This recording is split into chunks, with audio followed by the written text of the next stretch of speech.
Okay, thank you. Why don't we get started? Call to order the City Council Successor Agency, the Redevelopment Agency and Housing Authority regular meeting of September 25th, 2017. Would you please rise and join me in the Pledge of Allegiance? I pledge allegiance To the flag of the United States of America and to the republic for which it stands, one nation, under God, indivisible, with liberty and justice for all. Thank you very much. Are there any changes to the ordered agenda? Not from staff this evening, Mr. Mayor. Anybody on the dais? All right. Report from closed session, Mr. Rubens. There's no report tonight, Mr. Mayor. Okay, we have some presentations. This is, I think, a terrific night. We're have presentations for youth, for our public safety folks, and for folks who do public service, volunteers. I mean, that's what our city's all about, is the combination of all of that, and that's why I think it's a great town. So the first one we have is a proclamation of the San Carlos Nationals. District 52 Little League, major Super Bowl champions. I didn't know they had baseball Super Bowls, but hey, that's fine with me. I can do it.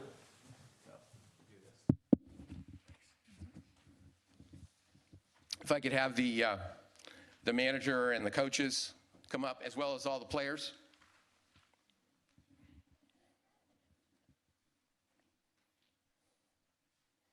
So I'm going to read this proclamation. It's fairly short. Get everybody up here. I'll get you all on TV. Woo. How come some of these guys are taller than I am and they're 12 years old? How does that work? What are you guys eating? I'm telling you. Okay, congratulating the San Carlos Nationals, 2017 California District 52 Little League Majors Super Bowl champions. Whereas after a 14-year District 52 drought, the San Carlos Nationals won the city's first ever major Super Bowl tournament this summer in San Carlos. And whereas going undefeated in the 4-day 12-team Little League All-Star Tournament, the San Carlos Nationals, made up of 12 San Carlos Little League 12-year-olds, defended their home turf and brought a baseball championship back to San Carlos, thereby ending their Little League careers with the championship. And whereas the team and their manager, TJ Pachetti, is that right? Great, I got it right, okay. Coaches Scott Rainick and Brian Rumsby are to be congratulated on their success achieved by practice, teamwork, and enthusiasm.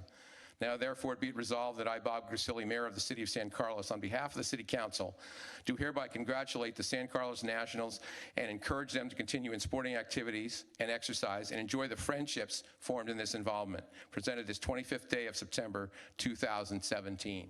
So let me give this to the manager. What I want to do is, I want to have all the young people tell me their names, what position they play, maybe multiple positions possibly, and what school they go to. Okay? So let's start with this young man. I'm Leo McMahon. I mostly play outfield, and I go to Carlmont. Okay. I'm Andrew Stewart, and I go to Central Middle School, and the position I play is center field. Center field. Okay. I'm Jack Wiesinger. I played shortstop and pitcher, and I go to TL, Terra Linda. Okay. I'm Nolan Sheets. I play pitcher and outfield, and I go to Terra Linda. Okay. I'm Bryce Burke. I play mid-infield, and I go to St. Charles. Okay. I'm Wesley Murray. I played third base, and I go to TL. Okay. I'm Parker Harrison. I played outfield and catcher, and I go to St. Charles. Okay. I'm Owen Rennick. I play second base, and I go to Central Middle School. Okay. My name's Dominic Avila, and I go to Terra Linda Middle School, and I play first base and pitcher. All right. My name is Sean Walsh, and I play third and second base, and I go to St. Charles. Okay. My name is Tyler Pachetti, and I played catcher and pitcher, and I go to Terra Linda. Okay. My name is Ethan Musa, and I go to TL, and I play outfield. Okay, great. Coach, you want to say something? Just thank you to Scott Odom, the president of Little League, who's helped us on the whole weekend, and to all the boys, a great job and way to wrap up your Little League careers. Great job, guys. Thank you very much. Good job. Good job. Good job. Keep playing. Keep playing.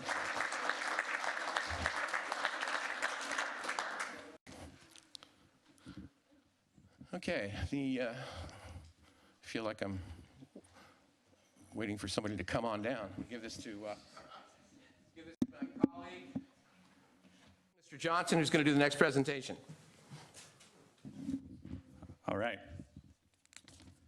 So what I'm holding here are 7 of our city coins. The city coin is something we started a few years ago, and we hand out to members of our community who have done outstanding service on behalf of the community. And it's my honor tonight to be able to give the city coin to the organizers of the San Carlos Day of Service. So if the organizers could please come up and join me.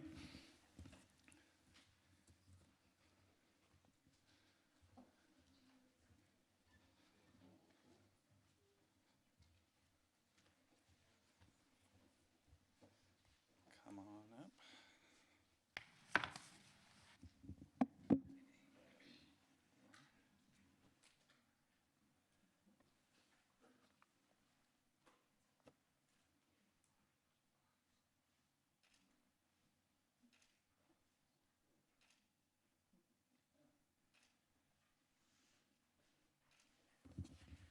So this is Lucy Ricca, who was the lead organizer for this day of service.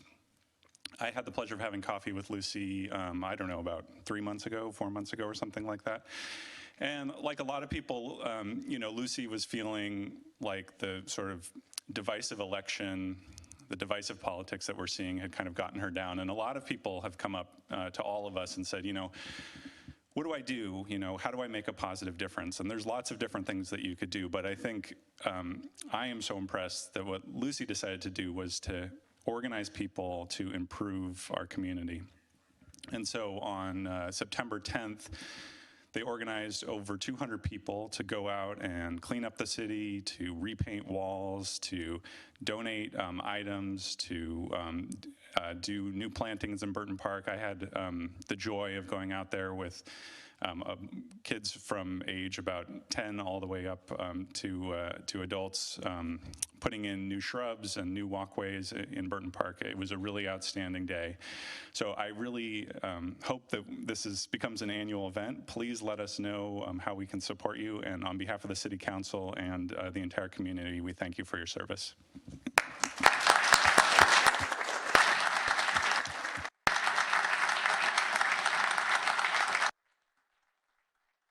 You mind just saying a couple words about the project and what plans you have for the future? All right. Well, I just want to first say that this was definitely not a solo effort.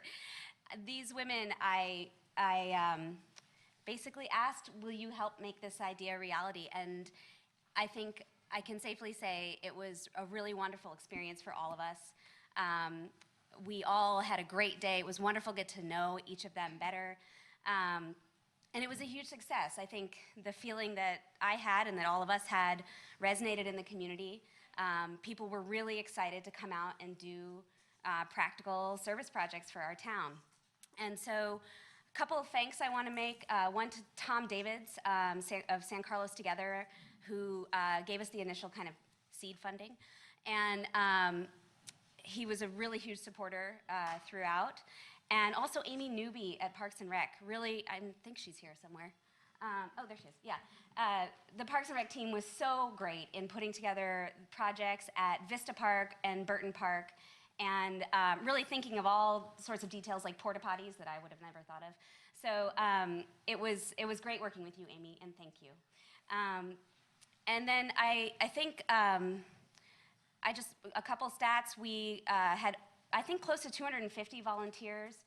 We had, I think, about 15 service projects across town, and we collected over 2,700 diapers and 97 packs of wipes for the San Mateo Children's Fund, lots of eyeglasses for the Lions Club, and then a bunch of welcome bags. I think about 50 welcome bags were made for the VA Defenders Lodge. And those are just the projects with output like that, that's quantifiable. But overall, I think everybody had a great time. We had a great time. The day itself was wonderful. So this is what makes this town so wonderful to live in and be a part of. And thanks to all of you, and thanks to you guys. So.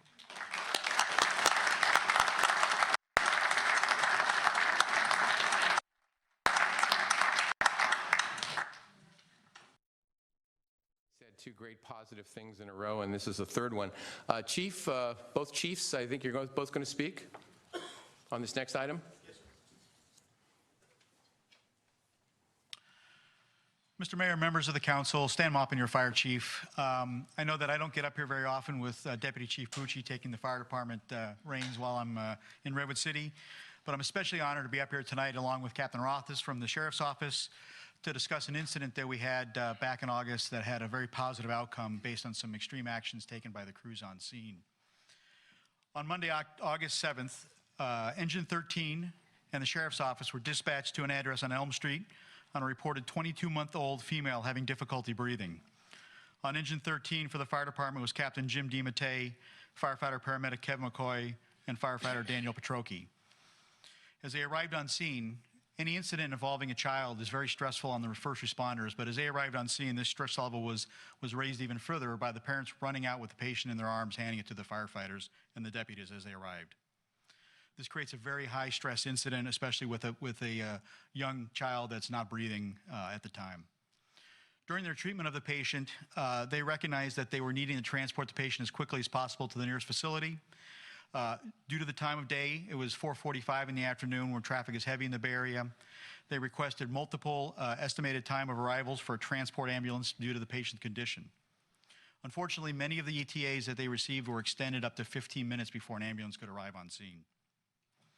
The crew considered multiple options for transporting the patient as quickly as possible, and the one that they decided under extreme duress was a major policy violation, but the outcome was more than well worth what they did, and they chose to transport the patient on the fire engine along with their family.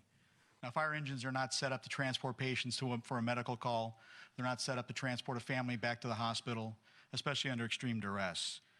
The fact that the crew decided to do this under this stress and under severe conditions like this is a testament to their quick thinking with our partners in the Sheriff's Office. The Sheriff's Office deputies were crucial in ensuring the fire engine got to Sequoia Hospital in a timely manner by blocking intersections and ensuring that the fire engine was not delayed. One of the concerns that we had as we were listening to the call from our headquarters was we, of course, as we're supposed to do administrators, start thinking about how are we going to address what this crew has done, even though they did the right thing.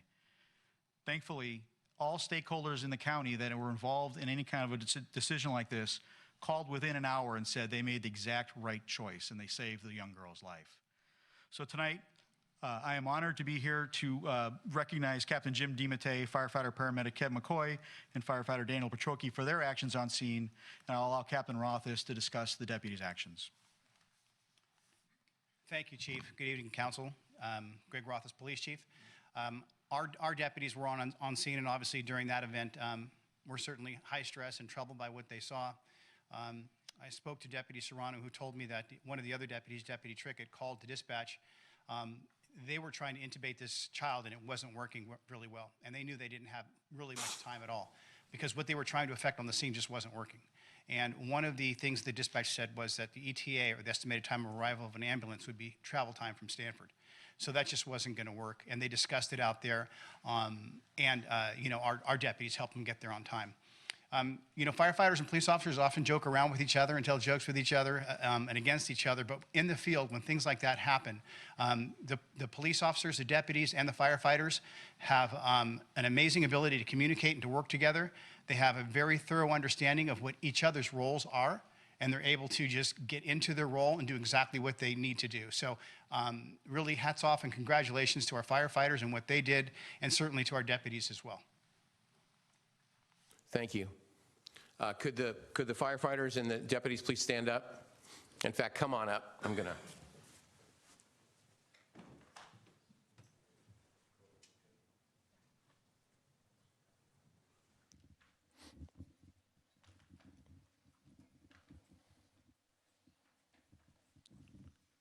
We have, as Cameron said before, we have the city coin that is something emblematic of service above and beyond. Needless to say, this was above and beyond. So I'm going to present coins to each of these gentlemen. Thank you. Thanks. I know there's not 7 up here because folks have jobs and people have things to do. So I just want everybody to introduce themselves so everybody knows who's standing here. Jim DiMattei, captain on Engine 13. Kevin McCoy, the firefighter paramedic. Dan Petrocchi, the firefighter on Engine 13. Deputy Chris Serrano, San Antonio Sheriff's Office. Okay. Gentlemen, again, as both chiefs said, I mean, gosh, no higher calling. Thank you so much for your service, and thank you for all the work that you do every day that doesn't get recognized like this, but yet is just as important in a lot of ways, because you serve every day and help protect us as well as save us. Thank you, gentlemen, very much.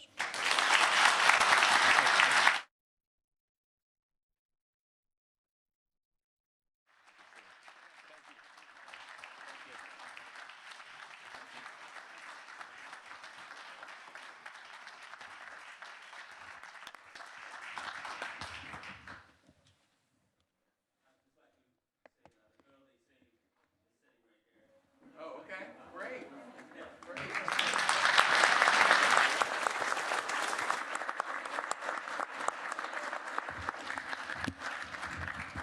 So we'll go. I didn't realize you were here. Otherwise, I would have introduced you too.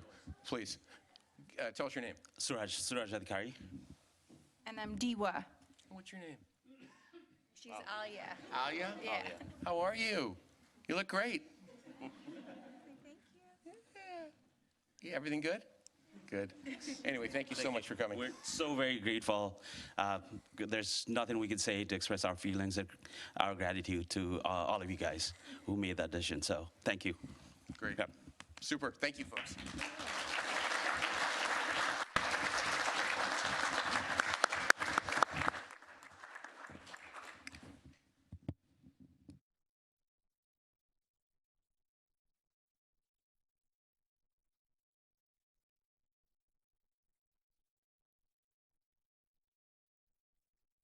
I think we should start to end the meeting right now, personally. We're going to get into the meat of the meeting now, so folks might want to dissipate, go do some other stuff. Thank you all for coming, though. Yeah, go home and do your homework, right. We'll take a couple of minute recess while the room sort of empties out.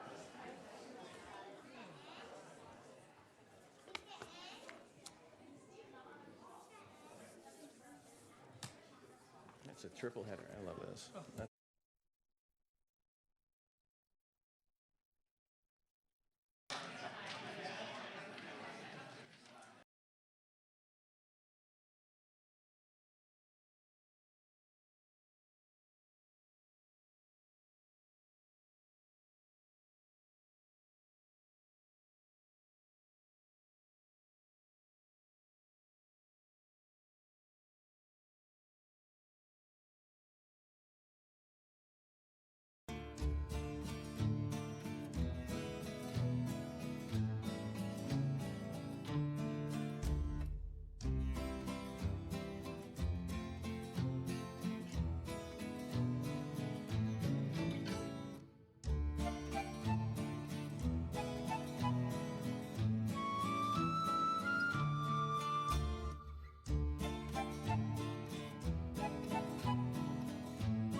Is number 6, public comment. Persons wishing to address the City Council on matters not on the posted agenda may do so.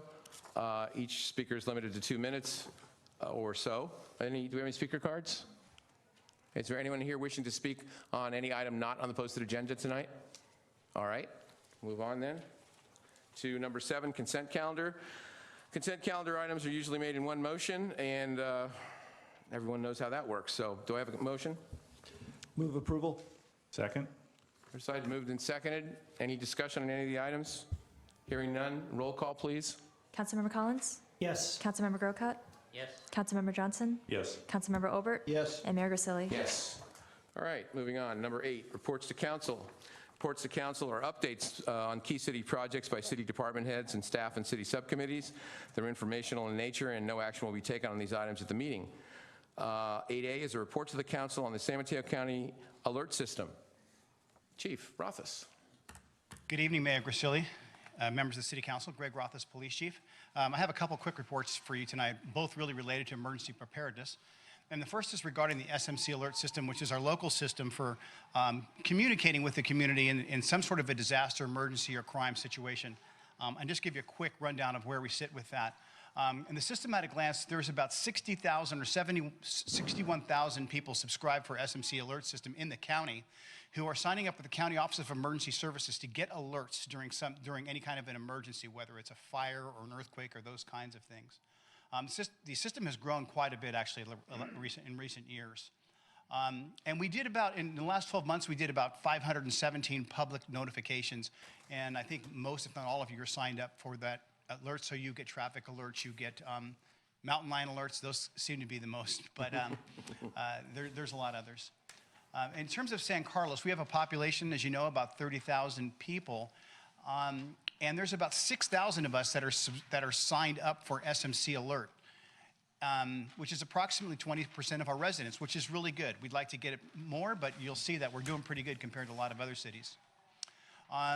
We have 7,400 people from other cities that are signed up to receive alerts from San Carlos as well. So the total number of people that we contact in San Carlos, police and fire service and public works, is about 13,000. And that's 22% of all subscribers for SMC Alert. So we have a huge portion of the SMC Alert subscribers. We attribute that for, I think we've used it well, we've been judicious in its use, we haven't overused it, we've used it when it's important, and I think people communicate that they are getting good information from that. Additionally, the city manager has approved a mailer go to all households. We mailed something to all households encouraging them to sign up for SMC Alert. So alert trends based on emergencies. You can see that we kind of, in the winter months, I'm not sure what happened there, but in the winter months, we typically do a lot, and it's a lot of flood type of stuff that we're doing alerts on. During the last year, we had a couple of high-profile alerts. Obviously, the flooding that occurred and the massive rains, we were keeping people posted about all kinds of traffic issues, sandbags, and that stuff via SMC Alert. And then when we had a RV catch fire shutting down 101, hopefully none of you were caught in that. If you had signed up for SMC Alert, you wouldn't have gone that way because you would have known that the traffic was stopped. So that's one of the advantages of SMC Alert. We're going to continue to promote this and try to work to get 100,000 subscribers for SMC Alert. Continue to do community outreach, outreach via social media, and even public television channels. So what I'd like to do really here is and when you have in your travels, if you could encourage others to please sign up for SMC Alert. It's smcalert.info through the Office of Emergency Services.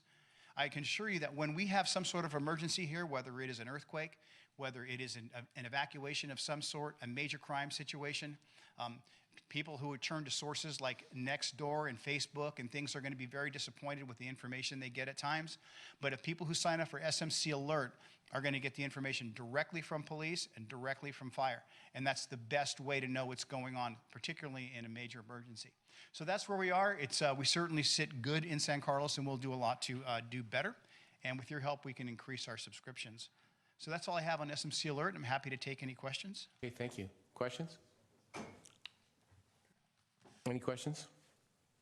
I just had one. What is, we have 6,000, in this, what's the total that we have in the county? So, it was about 60,000? That many? Yeah, we have. But we have, proportionally, we're way ahead of the curve. Proportionally, we have 6,000 of our residents signed up, and we have about 7,000 of other people signed up for our notifications. Mm-hmm. So we're ending up with over 20% of all subscriptions to SMC Alert in San Carlos, and which is great. Why would you think the 7,000? I'm just curiosity. I sound like Ron. The curiosity of 7,000 people that don't live here. I'm not really sure, but for example, I signed up for Portola Valley, Woodside, obviously because of my job. I need to know what's going on elsewhere. Mm-hmm. People might work here, for example. They might be commuting here, and they might not want to know what's going on, or they might have their kids in school here. Okay. Mr. Johnson, do you have a question? I do not. Okay. Mr. Grocott? Just a comment. It's something that I signed up for, and one of the things I noticed and can imagine as a benefit, you touched on it a little bit, if somebody commutes through the county, it can be really helpful because many of the alerts are on traffic situations, either on the El Camino or 101 or 280, and that's helpful. And the other person I could see it would be helpful for is if you do a lot of trail running or mountain biking or that kind of thing, because you mentioned about the mountain lion sightings, and those are pretty frequent. And if you're going to be out doing those activities and there's been a sighting, say at Pulgus Ridge or something, you know, you're well advised to know that's occurred. Correct. Great. Thanks, Chief. So we'll go to 9B, report to the council on emergency preparedness updates. Okay. And I'm just guessing you're going to give that too. Yes, sir, I am. Okay, I just want to come to council and just kind of update you on where we are with emergency preparedness. One of the most important functions of government is to provide for the public safety. It is one of our major responsibilities in government. And we've had an ongoing effort on emergency preparedness probably over the last several years to do quite a few things, and we've made some good progress. But last fiscal year, in a conversation with the city manager, he asked that we redouble our efforts and really work to do even better and to step up our game with respect to emergency preparedness. And so to that end, we really needed to get some more expertise in-house. And we looked far and wide, and we found a gentleman, a retired commander from the Burlingame Police Department named John Parkin. And John, you're back there. Say hello. This is Commander Parkin. I remember John because I grew up in Burlingame, and he was driving around patrol cars, and I used to try and hide from him. I went to school with John Parkin. John came to us and really did a fantastic job. I asked John to look into really 5 key areas with respect to our emergency preparedness efforts and to make sure that we're ready. You know, I think if you look at these communities up there, it's the Oakland Hills fire. I think the other one was a Napa earthquake. None of those people expected that happen to them that day. And we're just, you know, a day away from having something like that. And it's critically important that we be prepared. So John's done an outstanding job of coming in and taking a look at 5 key areas to make sure that we're ready. The first is our Emergency Operations Center, which is in room 207, at least the primary one. And making sure we had the best of the best in there, and that if we don't, we know what that is and we work to improve it. So John, along with staff, did some site visits on other EOCs to see what they had. They found that we had some storage needs that we needed to work on. The room is being remodeled soon, and they've identified some outstanding electrical and IT fixes for that room that can help us. The generator, the new generator, is going to help us stay powered up during any kind of emergency. We're working to create vendor lists, so in the event of something happening serious, that we have vendors that we can go to immediately. We've identified communications needs, and we're moving on purchasing new radios for that location, as well as new computers. Those have been identified as key needs in that operations center. But in addition to having a primary, we need to have a secondary operations center, and that's down at the Courtyard. And Jay Walter and his team have been actually working on that for a while. They've done a remodel there, but they're not remodeling it just to make it look nicer. They're remodeling it for the purposes of it being a backup emergency operations center in the event we were to have a disaster and we could not use this room. We would have another functioning place to go.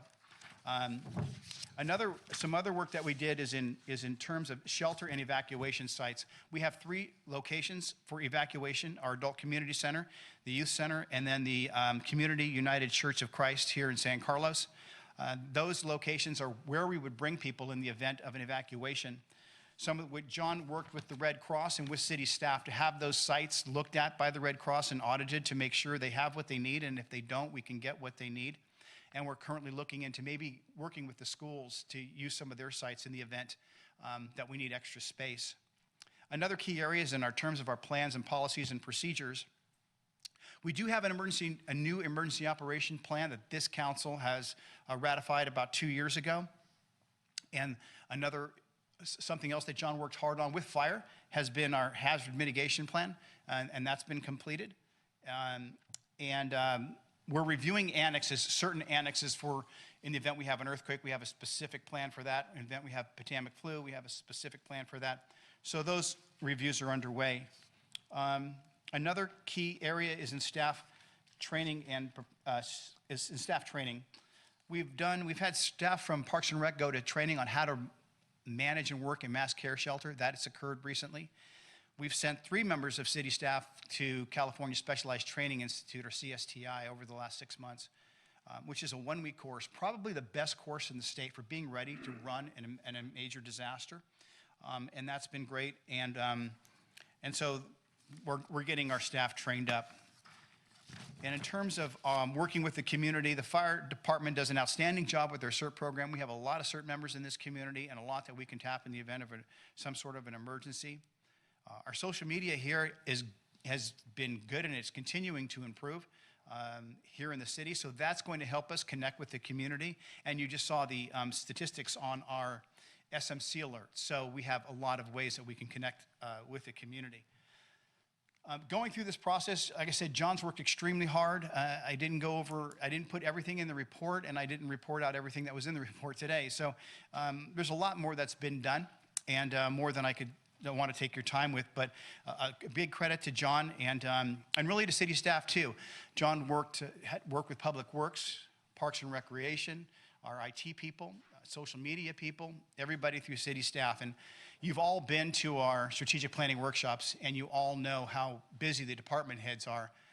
So when John kind of shows up at their office and says, hey, I got more work for you, it's kind of like the IRS showing up at your house after you've already paid your taxes. But what's interesting is, in talking to John, he would come down and say, how good the staff was. And so I just want to say thank you to the staff as well, whether it was Public Works, Parks and Recreation. They were not only willing to make some changes and to advance their game in getting ready for emergency, but they were enthusiastic about it, and they themselves have made some great strides on their own. And, it was just outstanding working with them. So I'm sure, John has told me that several times. They've also told me the same about John. So I want to thank you, John. He's done a fantastic job in making those connections and trying to get people to do more work that are already plenty busy enough. So that's pretty much all I have for my report, and I'm happy to take any questions. Okay, questions for the chief? All right, I guess, thank you very much, John. After 50 or 60 years, we hook up again, right? It's amazing how the world keeps spinning. Huh? Thank you for your help. You bet. Chief, thank you very much for both reports. Okay, appreciate it. All right. So the next item we have is a study session on discussion on neighborhood traffic management program. Grace? Good evening, Mayor, Council members. Grace Lee, City Engineer. Council directed staff to develop a clear process for handling traffic calming requests. 3 study sessions were held with the Transportation and Circulation Commission and the public to develop the neighborhood traffic calming program. Tonight we'll present the NTMP, and council's input and feedback will be incorporated into the final program. At a later date, we'll bring back the final program for council approval. Tonight we have Christopher Dene from Stantec to present the program. I'll turn it over to Christopher. Thanks, Grace. Welcome, Christopher. Good evening, Mayor, Council members. As Grace mentioned, we've gone through this with the TNC for quite a few months. So now we are trying to present to you to get your comment. It'll be a few slides of the extensive report as part of the council agenda. And the few slides go through goals and the process. So these are the goals, essentially, to have a systematic way to address traffic issues involving safety, livability of residential neighborhoods. Before we have an NTMP process, a lot of time it's harder for the city staff to essentially prioritize with all the various requests coming in. So the NTMP, one of the goals is to look at a systematic way to address this issue, and also to achieve a balance between providing an efficient multimodal transportation system and maintaining safety. And the NTMP goals that I will elaborate will go about doing that. Next is the purpose. There are 5 major purposes. One is to, because we're dealing with livable and safety of neighborhood, to reduce speed. The second purpose is to improve pedestrian safety, reduce cut-through traffic, because usually neighborhood residents really feel uncomfortable when there's massive amount of cut-through traffic. And the fourth purpose is to reduce collision. And with all that, will reduce noise and air pollution. So there's a nice 11 by 17 sheet that city engineer Grace handed out instead of looking at this pretty small chart here. This is a flow chart essentially to explain the process of neighborhood traffic management program. At the top here, the first step, is there a pointer?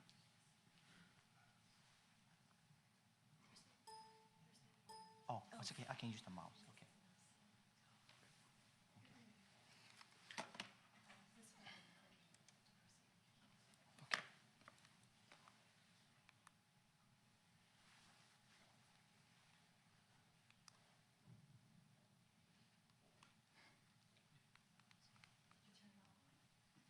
Off and on.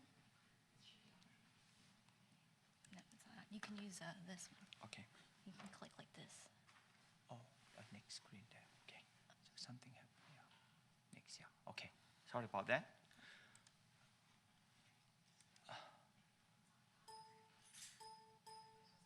Okay. Now we are.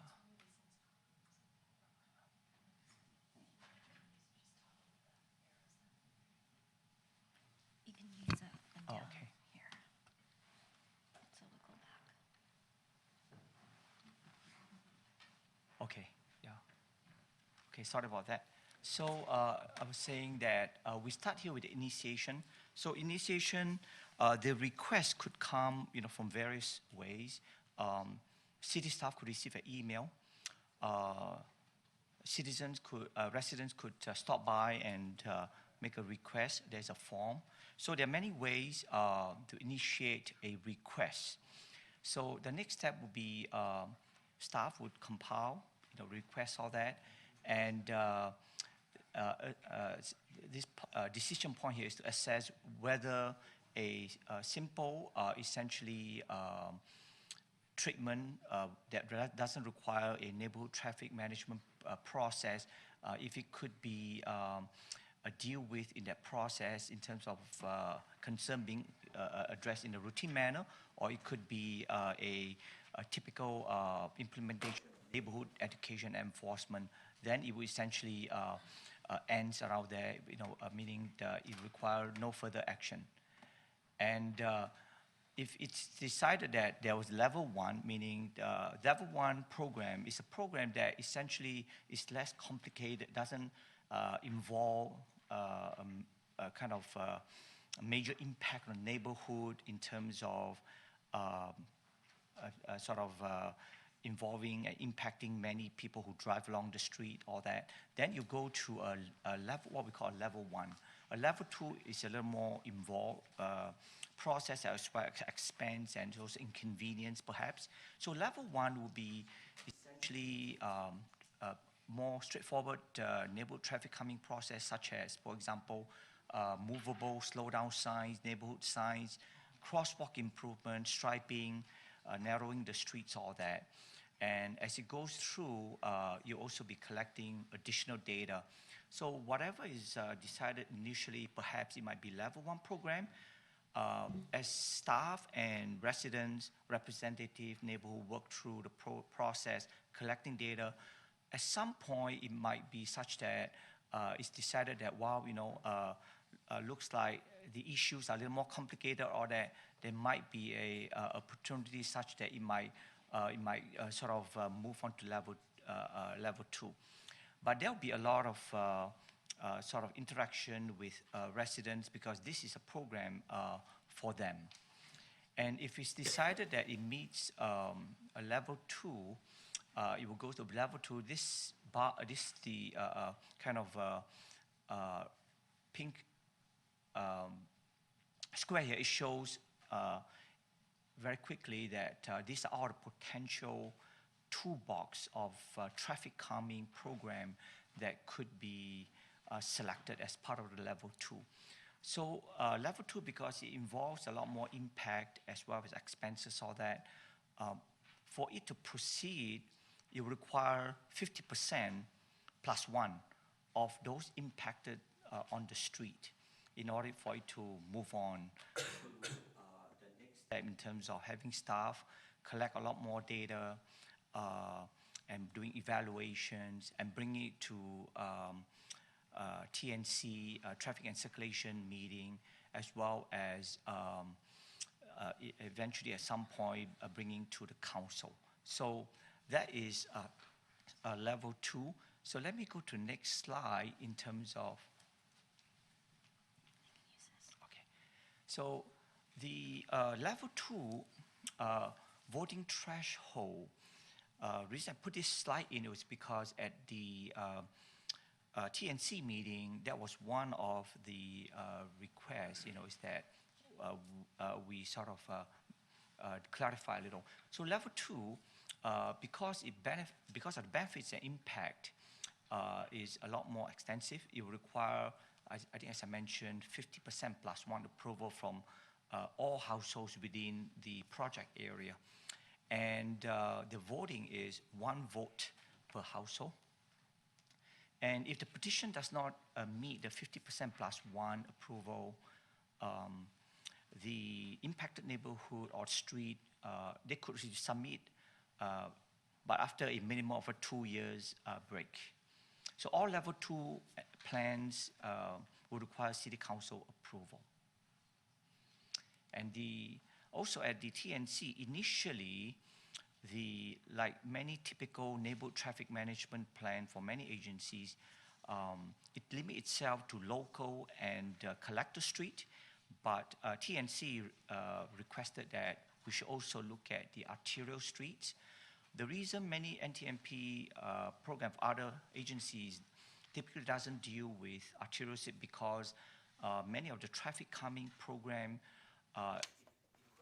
emergency response, vehicle response time, also limits the mobility of large vehicles, all that. However, I think we found a way to incorporate arterial streets as part of the City of San Carlos NTNT program because the measures that we recommend as part of the program would not slow emergency vehicles time.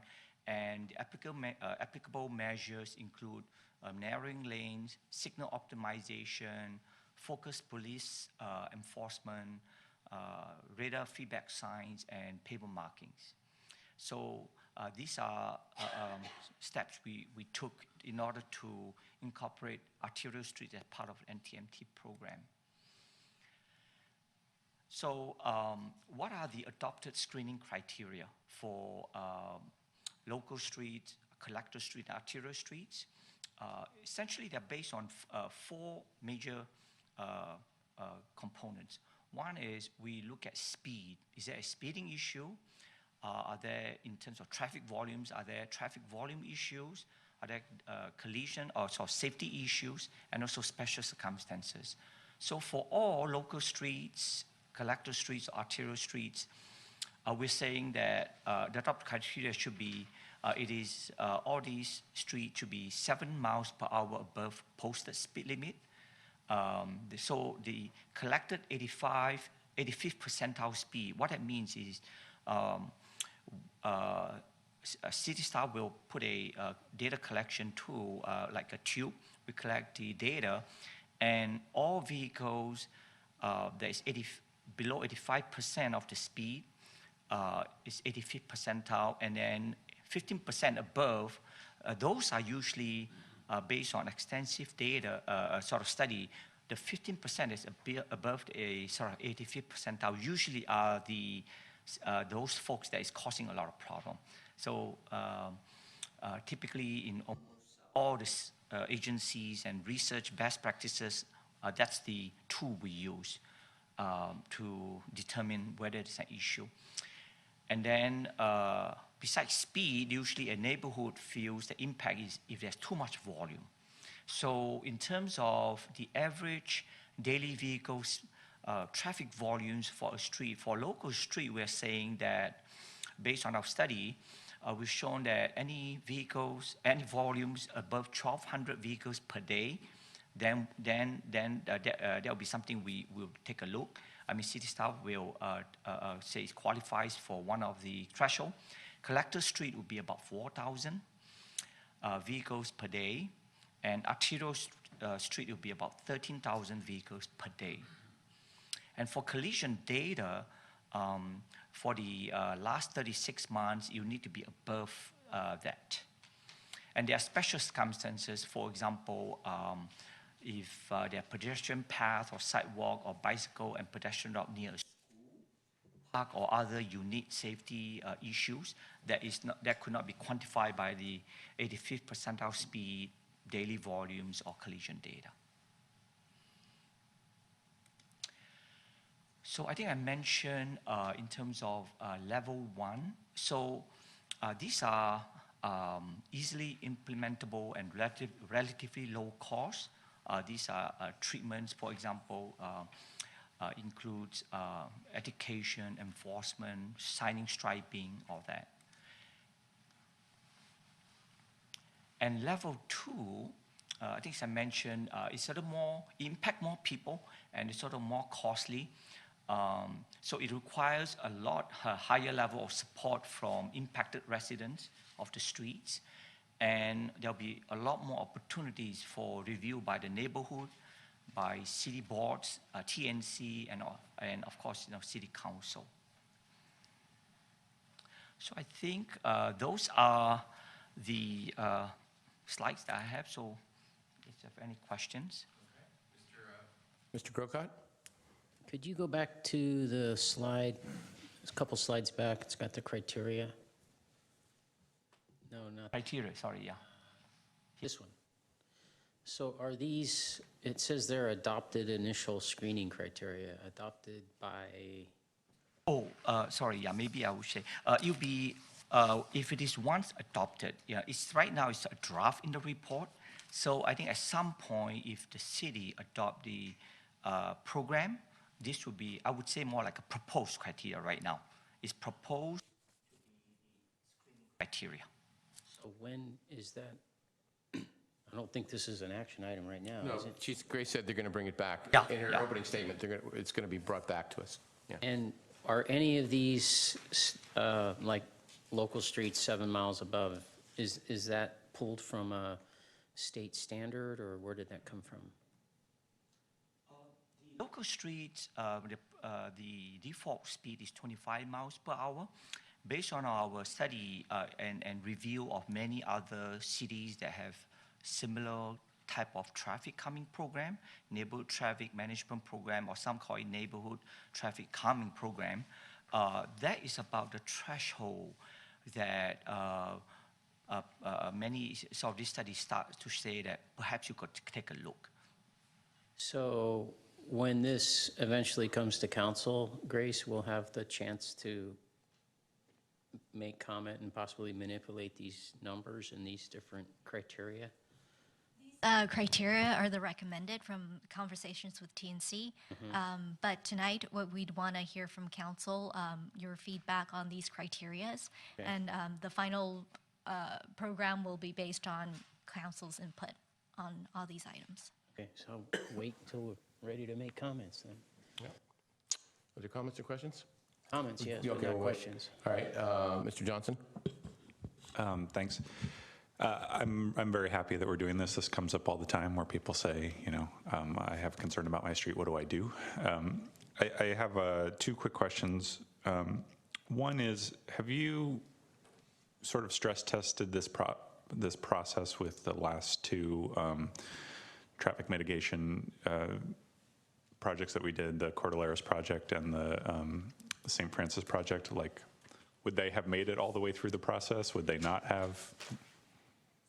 St. Francis, we took a look at that. That was closer.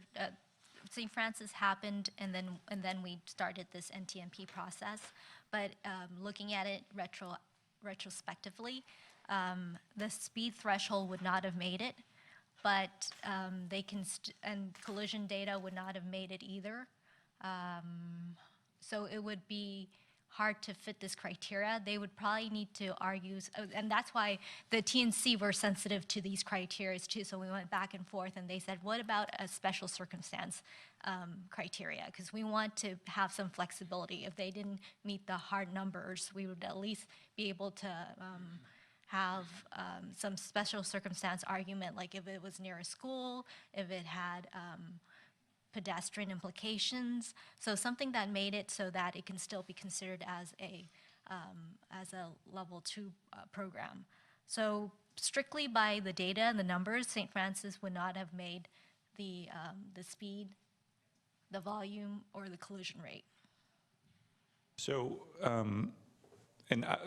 okay, so I appreciate that, and I guess I'd ask that you guys look at Cordilleras too as another data point. But I think the question is sort of, what's your takeaway from the Public Works perspective? You know, is the work that we're doing at St. Francis not good work for the city, or?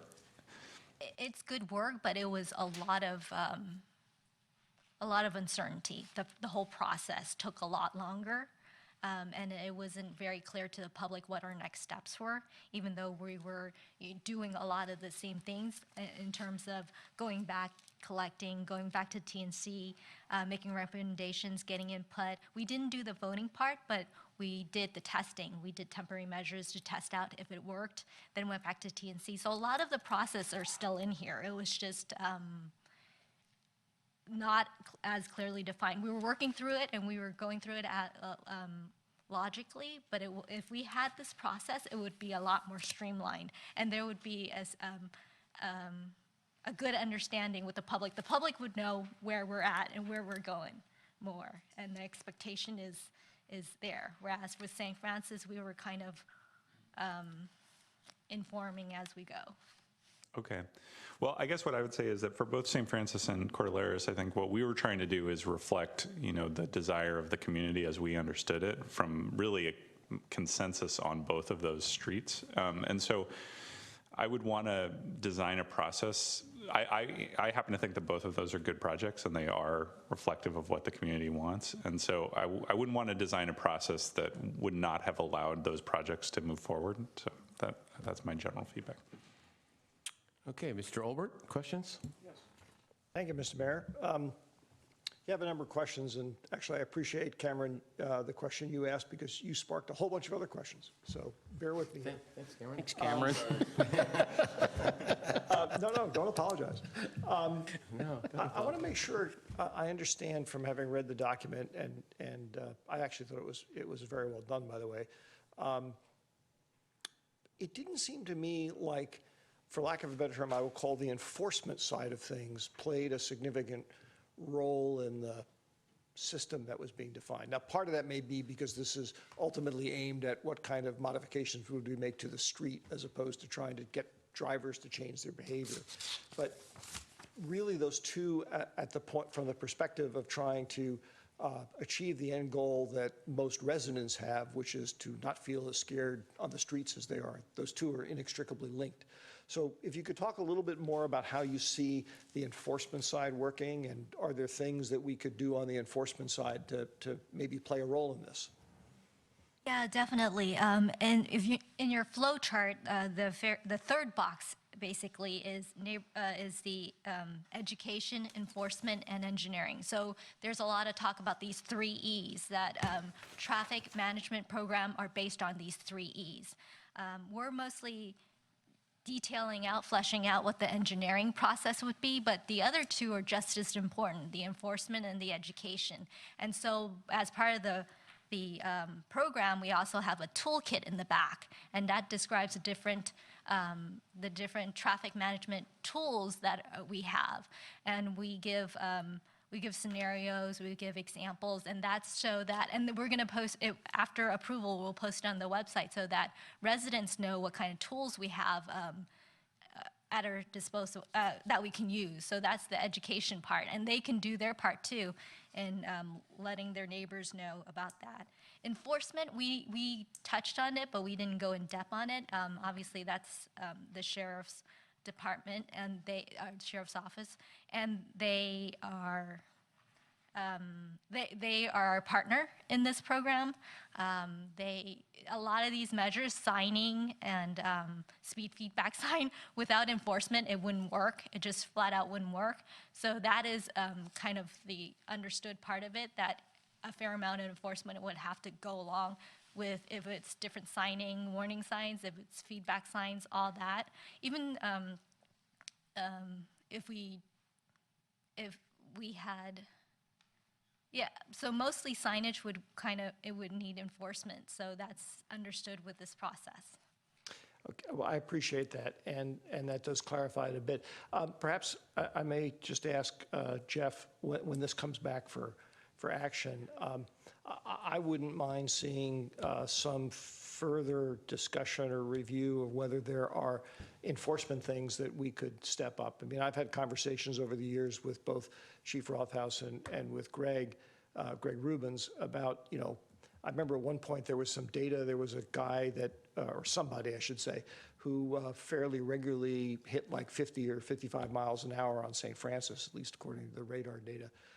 Personally, assuming we have the legal authority to do it, if we could catch him, I wouldn't mind making that a $10,000 fine, okay? So there may be things like that where we can, if there are, that I'd at least like to have considered. Another question I had relates to some of the parameters that are in the plan, one of which seems to be related to 7 miles an hour above the 85th percentile. I've always been a little bit I've heard tell that California has the 85th percentile rule in large part because years ago the California legislature was dominated by guys who really like to drive fast. I don't know if that's true or not, maybe anecdotal, but 85th percentile is already pretty high. It's pretty high out there. It's basically, you're going faster than 85% of your fellow citizens. And when you talk about adding 7 miles an hour on top of that, I was curious, I mean, is that like what, the 95th percentile or something? It just seemed to me that maybe that threshold is too high. We should have something lower, lower down. Be interested in your thoughts on that. Yeah, you're right. The 85th percentile has a history to it. I think to design a program, we do need to have some standard and threshold. If we go with just 85th percentile, then the process, we might be inundated with so many requests, and we have no way to prioritize. So this is one way to sort of have a look at it, to say there's a certain issue. But I think based on, I've worked in this field for 30 years and done extensive engineering traffic survey of many, many cities and agencies. What I found is that for the 85th percentile, typically it's a pretty good rule because what it's saying is that for 85% of the drivers, they drive at that speed that they feel based on the roadway, the width, whether there's parking on the street, whether there's horizontal curve, all that, they will drive typically what is comfortable. And typically, if most vehicles are driving along the area, which is where the legal posted speed limit is one of the criteria, being speed. If the 85th percentile is, let's say, on the residential street we measure, is 30 miles per hour. So the posted speed limit could be posted at 25 because the legal posted speed limit allows a city, based on engineering survey, to reduce by 5 miles per hour if there is, for example, high collision data all that involved. So what we are saying is that if we add on 7 miles per hour, definitely there's an issue here. Whether we're going to add 2 miles or 3 miles, is up to debate. But what we've seen is that which is why we say, at least one of the threshold, so as long as it meets at least one of the threshold, there is a reason we should take a further look for to whether it proceeds to the neighborhood traffic management program. That answers you. Okay. One of the things that I thought of when I was reading this report is it's got some very good ideas in it, and I like the concept. I think, as Cameron said, I like the fact that we're talking about trying to put some more formal structure in here. But one of the things that's going to put a premium on, and this is probably a Grace or a Jay or a Jeff question, it's going to put a premium on is to be able to educate and train staff on how to deal with the community about this. Because let's all remember, this, like we saw with St. Francis, which doesn't fit these parameters, this is fundamentally a political decision. These are residents coming forward and agitating, saying, we're not happy with the way the community is working, we want to change. We do need to have, I like the idea of having objective criteria and whatnot, but being able to educate and convince people who are coming in saying, I want to change, to, well, here's why you may not get the change. That can be a big challenge. I just am curious about whether staff has allocated resources and time and thinking to getting the training necessary to be able to do that, because you may be having a lot of these meetings. Currently, we already do the level 1 process. So it's the level 2 that the more involved one, like the St. Francis one, that we don't have a clear defined process. I think having this NTMP would be able to help us communicate to the public how they and us, we can proceed together. And it actually would streamline things a lot more. So this would help not only staff as a guide, but also help the public. And in terms of needing to spend more staff time, just by going through St. Francis, that took a lot of staff time too. So without NTMP, it's still taking a lot of staff time because there are still those requests. It's just that it's not going through a well-defined process. Okay, I appreciate that. I'm making a slightly different point, which is not the time, which I understand this is trying to streamline it, and yours. There may be a training need here, okay, to be dealing with folks who are feeling passionately driven about an issue, and you're trying to overlay a structure on top of it. The last point I guess I would make is, following on what Cameron said, I really would urge staff before this comes back to go back and look at what would you have to tweak in the proposed criteria so that St. Francis and Cordilleras would qualify?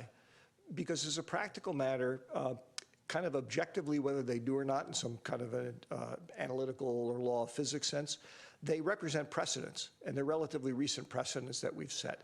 And if nothing else, what will happen is if we put in a new system and the next St. Francis that comes along, we go, well, okay, it doesn't work. I can just imagine people coming in to us saying, what the heck? You did it for St. Francis. What are we, chopped liver? You know, so because of the proximity and time, I think that needs to actually affect the criteria that we're using. Okay. Mr. Collins, questions? Thank you, Mr. Mayor. Just a couple. I noticed that there's this community petition. Is that a standardized position? Do they come in to City Hall and say, I'd like a petition? Or do they initiate it? Is it something that they draw up in someone's living room? I'm not clear on how that process works. So if there's a 11 by 17 handout of the flow chart. So the petition is after staff has talked with the applicant or the person that's proposing this and determined that it's a level 2 project. And so level 2 is more involved, like a St. Francis type traffic calming project. And the project area can extend a whole corridor and maybe even side streets. So it's pretty involved. And staff would work with that person to define the project area. Then we'll ask the person to go out there. We have a petition form and get at least 50% plus one in their petition, because we wanted to know that there is support in that project area, in that community area, for moving forward with a traffic calming program for a level 2 type. So it's not for all requests. It's only for. How do you define the project area? So like St. Francis, we'd sit down and draw the corridor and side streets too. So potentially, if we did traffic calming on St. Francis, that might move traffic to a side street too. So that's something we would consider. Like there might be other streets that are involved if we are to implement certain traffic calming. So it's case by case, and that's why we would talk with the person first before having that person go off to get petitions on the project. I guess I'm having a hard time wrapping my head around this 50% plus one, because if you get exactly 50 or 48 or 49, and it doesn't meet what our standard is, you have a lot of people that are still pretty upset that nothing's being done. And that we went back and forth with the TNC. Some thought it was too low a threshold. Some thought it was too high, because this could be a pretty significant project that we're going forward with. So we at least want to know that a majority of the people are wanting something to be done. So we settled on 50% plus one because it was mirroring the residential permitting program. That's what they use, and it seemed to be pretty a good threshold. And so that's what the TNC and the public, when we went to TNC, that's what we came up with. Did you have much public input at the TNC meeting? Were there members of the public that? It wasn't Had input? very well attended. Those TNC meetings, we found that TNC meetings are well attended when it's about a certain neighborhood, and then if it's more general, it's not as well attended. Thank you.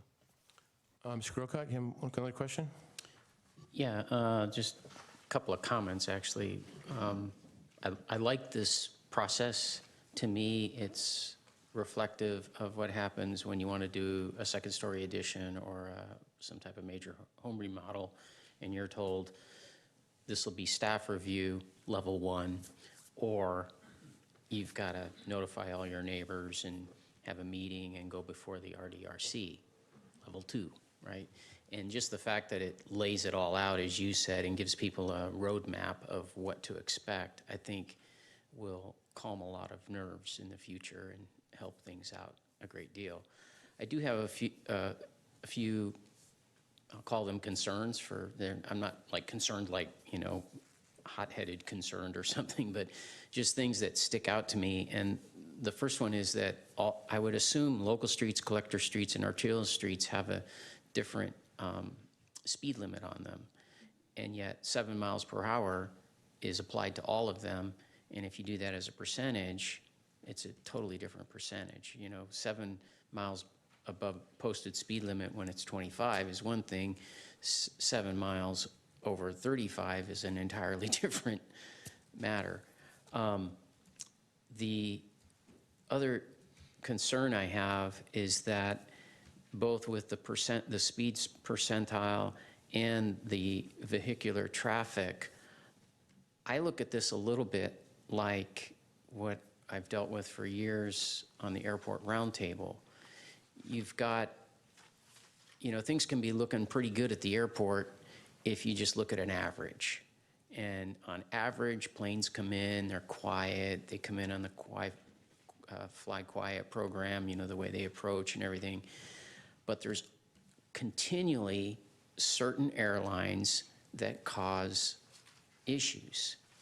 And that gives the impression to the public that there's a problem, because when you have a single event, noise event, it can be pretty dramatic and it can be pretty upsetting to people. With this, where I see the real issue isn't something blended over a 24-hour period, as in 1,200 vehicles per day. It's, what if those 1,200 vehicles are during the commute hours?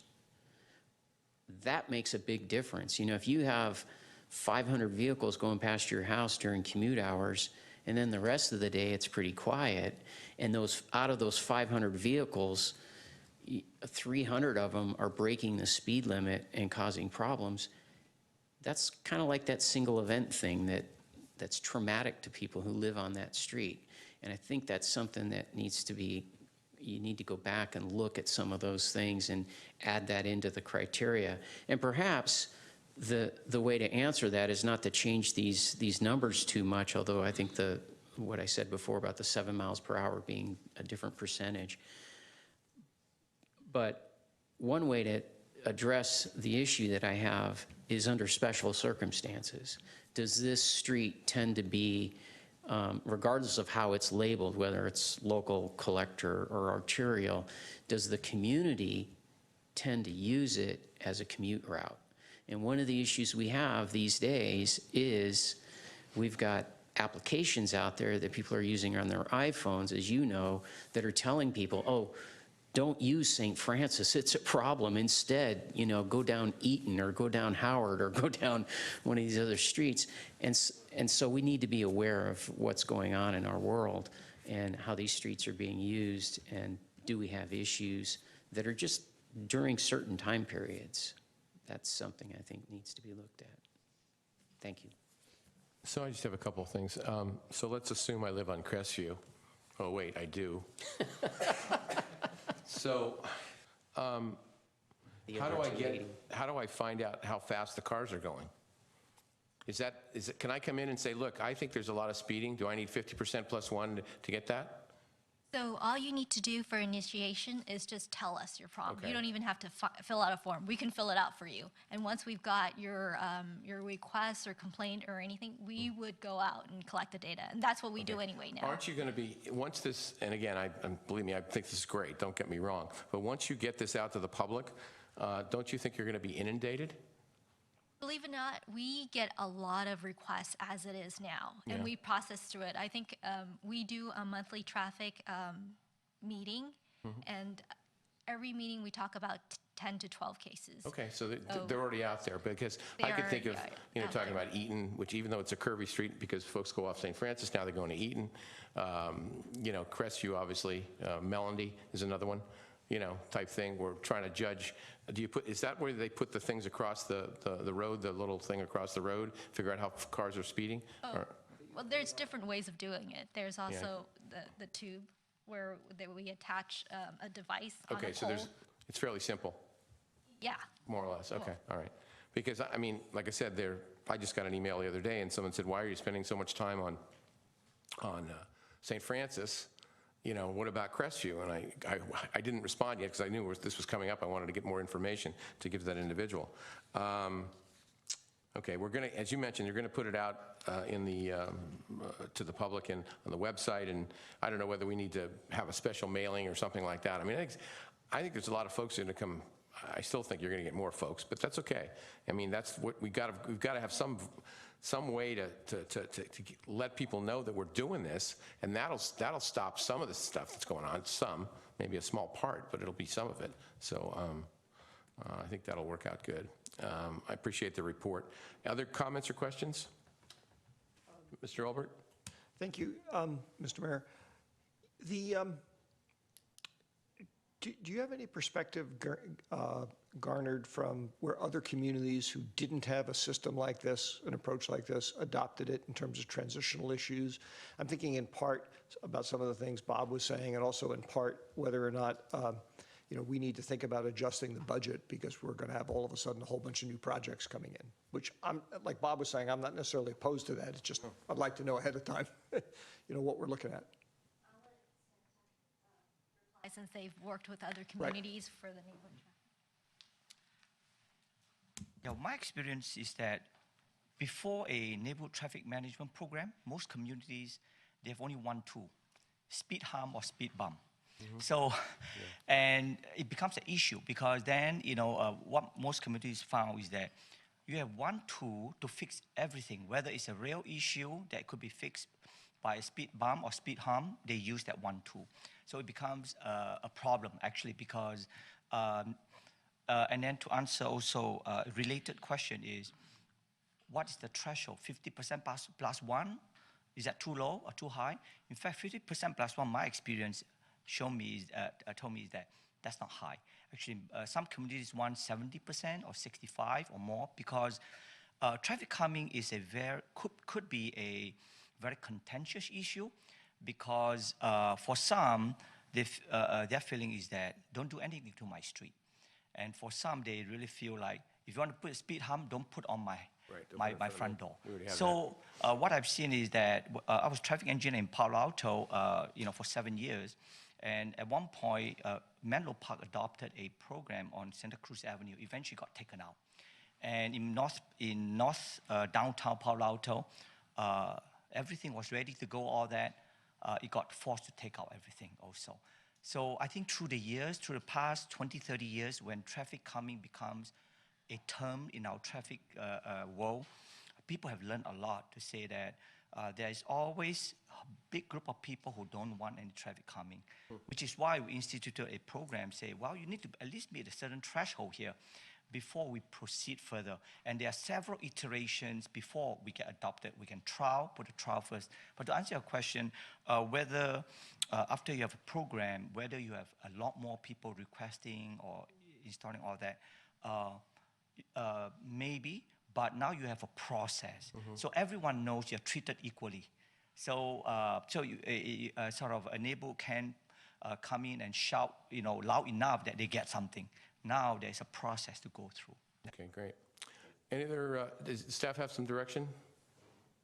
Does staff have some direction? Okay, one quick question. What's the timing on this? Or estimated timing? We'll go back and incorporate your council's comments, and we'll come back in a few council meetings later. This year or next year? Again, I'm not trying to tie somebody down here. I'm just asking. Yeah, the Public Works Director thinks this will be ready to come back to the council in early 2018. Okay. I just wanted to get a feel. About your legacy? Pardon me? Your legacy? Yeah, well, what I say. Hey, at least we won the World Series or whatever with Super Bowl on my legacy. Anyway, thank you. Thank you very much. Appreciate it. Thank you, Grace. Thank you, Chris. All right, so we'll move on to the next item on our agenda, which is item 10A, consideration of approving a resolution setting a public hearing on November 27, 2017, to consider 2018 residential and commercial solid waste collection service rates pursuant to Proposition 218. Mr. Walter. Thanks, Chief.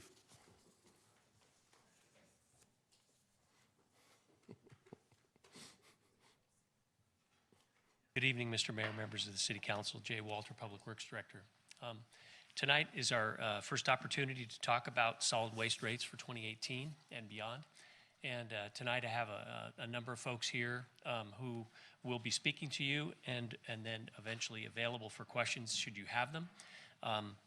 Alex Handlers, our consultant from Bartle Wells & Associates, who did the financial work for us, is here. He'll be doing the bulk of the presentation to start with. And then we have Mike Kelly from Recology. And Mike is here to talk about some of the operational differences between single-family residential and multifamily commercial garbage collection, because as the council knows, in the past couple of years, we've had some questions about that. And why would a particular size cart on the commercial side cost more than the same exact cart on the residential side? So I really wanted Mike to be able to talk to you about operational differences, what happens on the routes and those kind of things like that. And then we also tonight have Joe LaMariana from Rethink Waste. Joe's here. I think he's on his horse again, making the rounds to all the council meetings to talk about solid waste rates. And so if there is a question about essentially the revenue requirement, the way the information was prepared via SBWMA, we may be able to bring Joe up here and have him help with that. And then we'll go through the presentations and be ready to answer your questions. Again, tonight's our first opportunity to talk about this. I have to tell you that tonight, the title of this item has it's consideration of approving a resolution setting a public hearing on November 27th, 2017 to consider 2018 residential and commercial solid waste collection service rates.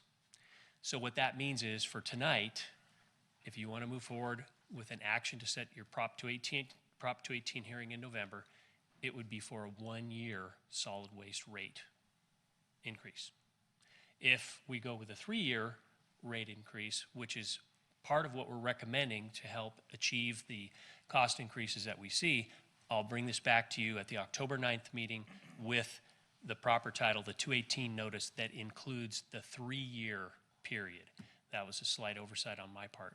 And so We have time to make it within the 45 days before the 218 hearing, so that'll work out just fine. But as you listen to the presentations, get your questions ready, and then I think one of the key things you'll have to tell us is whether you want to go forward with just a single year rate increase along the lines of what we're proposing, or if you want me to bring this back next meeting for consideration of a 3-year rate increase.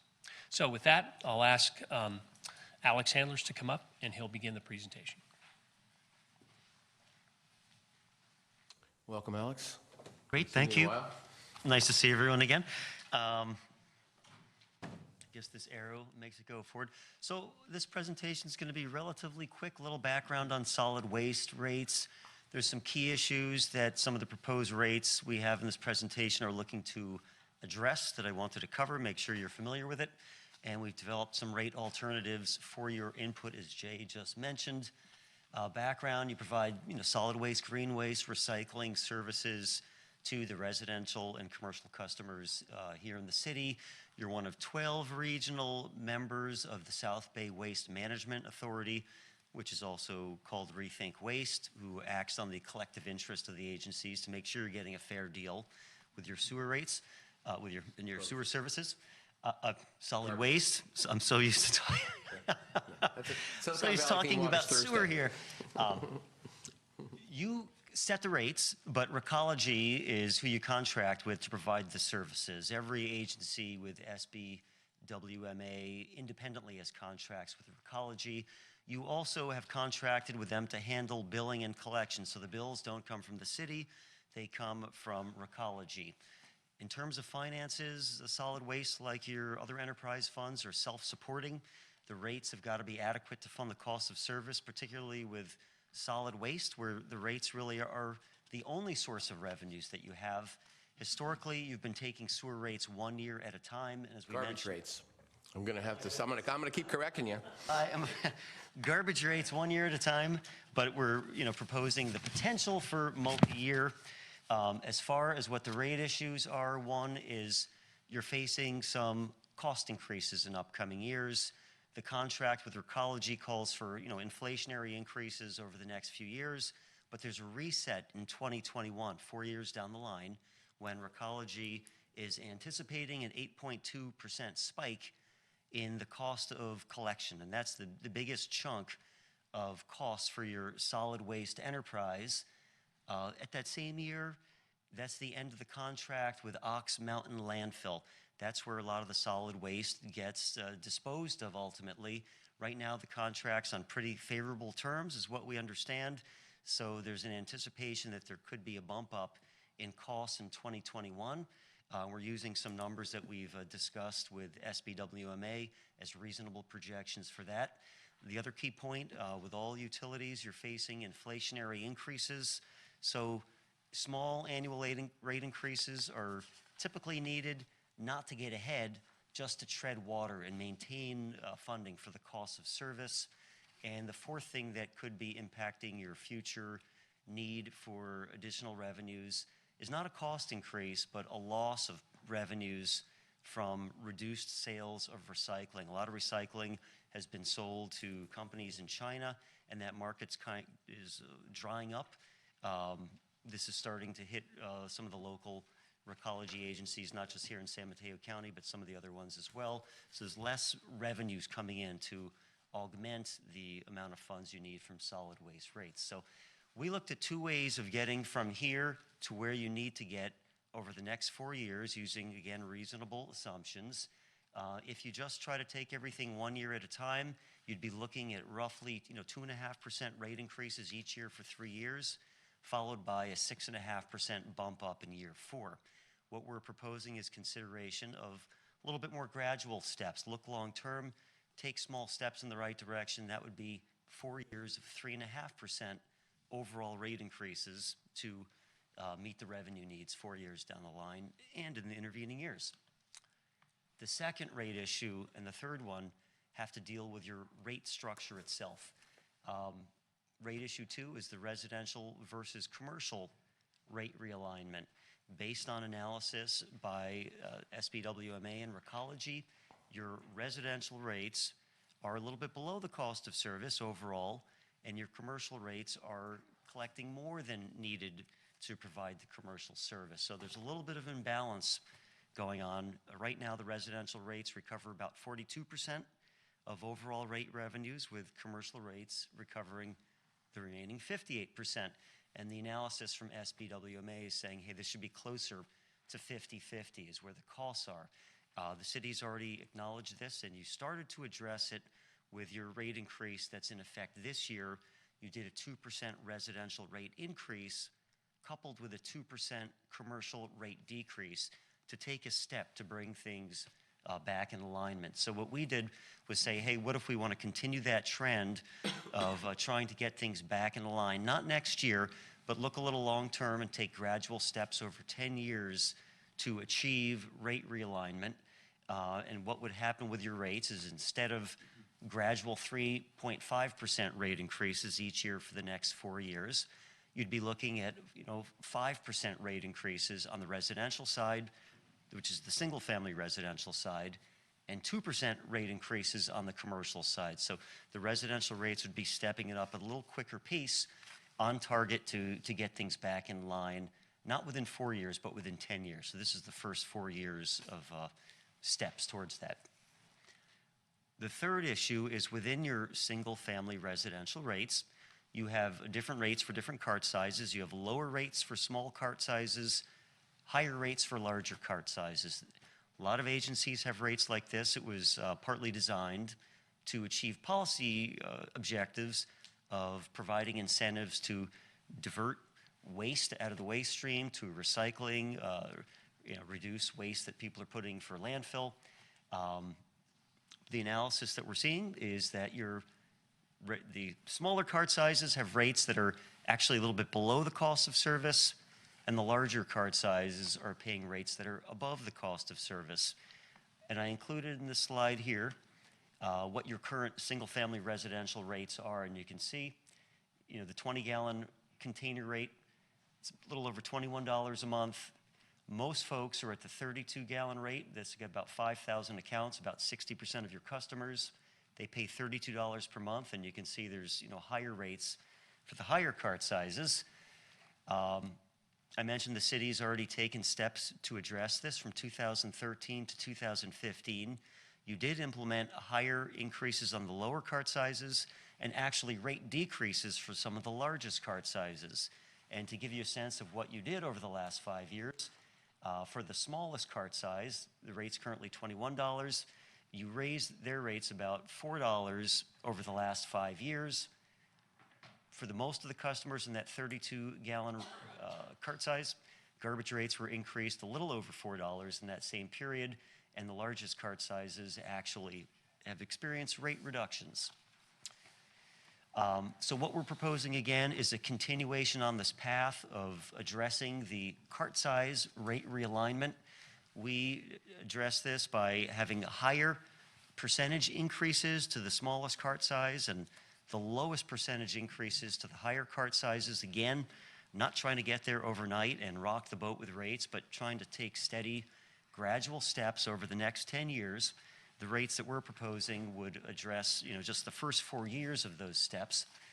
The other thing I wanted to point out is, even with higher percentage rate increases to the smallest cart size, the percentage is always a little bit misleading because it's a percentage of the base rate. So even though the smallest cart size would have the highest percentage rate increase, it would still be the lowest rate increase in real dollar terms that I will show you in a moment. Why do we care about this rate realignment? Well, you're under Prop 218.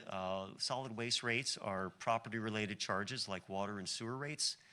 You have to meet the procedural requirements that you've gone through every year, but there's also substantive requirements for property-related charges, and the understanding of those substantive requirements has evolved over time with various court cases. The courts recognize it's not an exact science, but kind of the latest understanding of the latest court cases are that not only can the rates not exceed the cost of service, but the charges have to reflect a proportional cost of service to each parcel.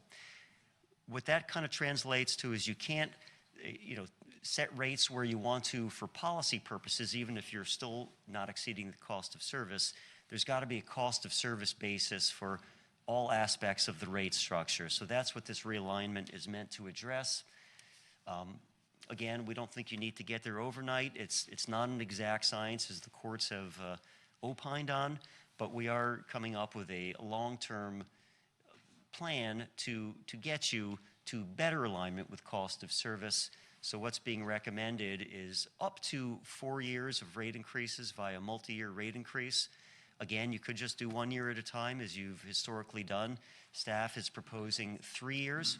That would allow you to proactively address the funding needs, take a few steps in line with the rate realignment, all while avoiding needing to go through the Prop 218 process every single year. If you did this, many agencies do multi-year rate increases. 5-year rate increases aren't uncommon these days with your sewer rates. You've done 3 years at a time. You still have the authority to review the rates and finances and always implement something less than has been adopted pursuant to the Prop 218 process. So if you adopted 3 years of rates and the Recology contract was getting reset and they say, hey, whoa, we can operate for half the cost of service as we used to, you certainly don't have to implement this. You could always implement something lower, and agencies have done that in the rare cases where it makes sense. However, you can never exceed rates that are adopted by Prop 218 without going through the whole process again. So again, we developed 10-year projections. There's when you start adding all these different options in with addressing these different issues, there's an exponential number of alternatives. We boiled it down to 3. A is, what if you just did the steady gradual rate increases over the next 3 years and ignored the rate realignment issues? B, what if we added on to that, addressing the residential commercial rate realignment only, similar to what you did last year? And C is addressing those 2 issues as well as the cart size realignment, which is what you addressed or started addressing from 2013 to 2015. So again, we're looking out 10 years, but only taking the first 4 years or up to the first 4 years of steps in the right direction. And I'm sorry to show you this slide because I know it's a big pile of numbers, but there's no better way of doing it. This shows what the proposed rates would be each of the next 4 years under those 3 scenarios. A is just with 3.5% rate increases each year. And you can see, I'm just pointing out the example, the 32-gallon cart size, the most common one, would see rates go from $31.80 to a little less than $36.50. Addressing the residential commercial rate realignment issue, the first 4 years of a 10-year phase-in, the rates obviously would bump up a little higher to $38.65. That's because the residential rates are going up at 5%, commercial rates at 2%.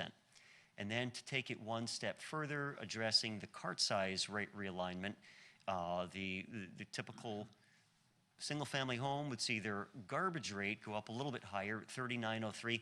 It's not all that different than under Alternative B.